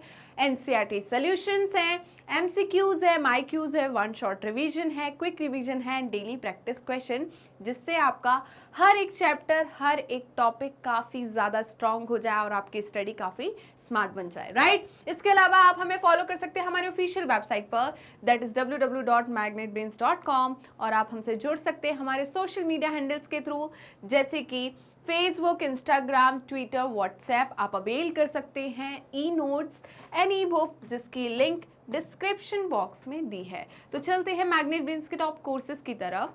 उससे पहले जान लीजिए कि मैग्नेट ब्रेन्स के 2 चैनल है, Hindi medium channel and English medium channel. Hindi medium channel पे ये सारे कोर्सेज आपको हिंदी में अवेलेबल है, वहीं पर इंग्लिश मीडियम चैनल पे सारे कोर्सेज आपको इंग्लिश में अवेलेबल रहेंगे। हिंदी मीडियम चैनल पर हम क्लास 6 to 12th क्लास तक के कोर्सेज कराते हैं, वहीं पर इंग्लिश मीडियम चैनल पर हम किंडरगार्टन टू क्लास 12th के कोर्सेज कराते हैं। अब कौन कौन से कोर्सेज अवेलेबल है इन दोनों चैनल्स पे, तो जरा देख लीजिए। यहाँ पर आपको सीबीएसई बोर्ड की प्रिपरेशन कराई जाती है। किसकी? सीबीएसई बोर्ड की।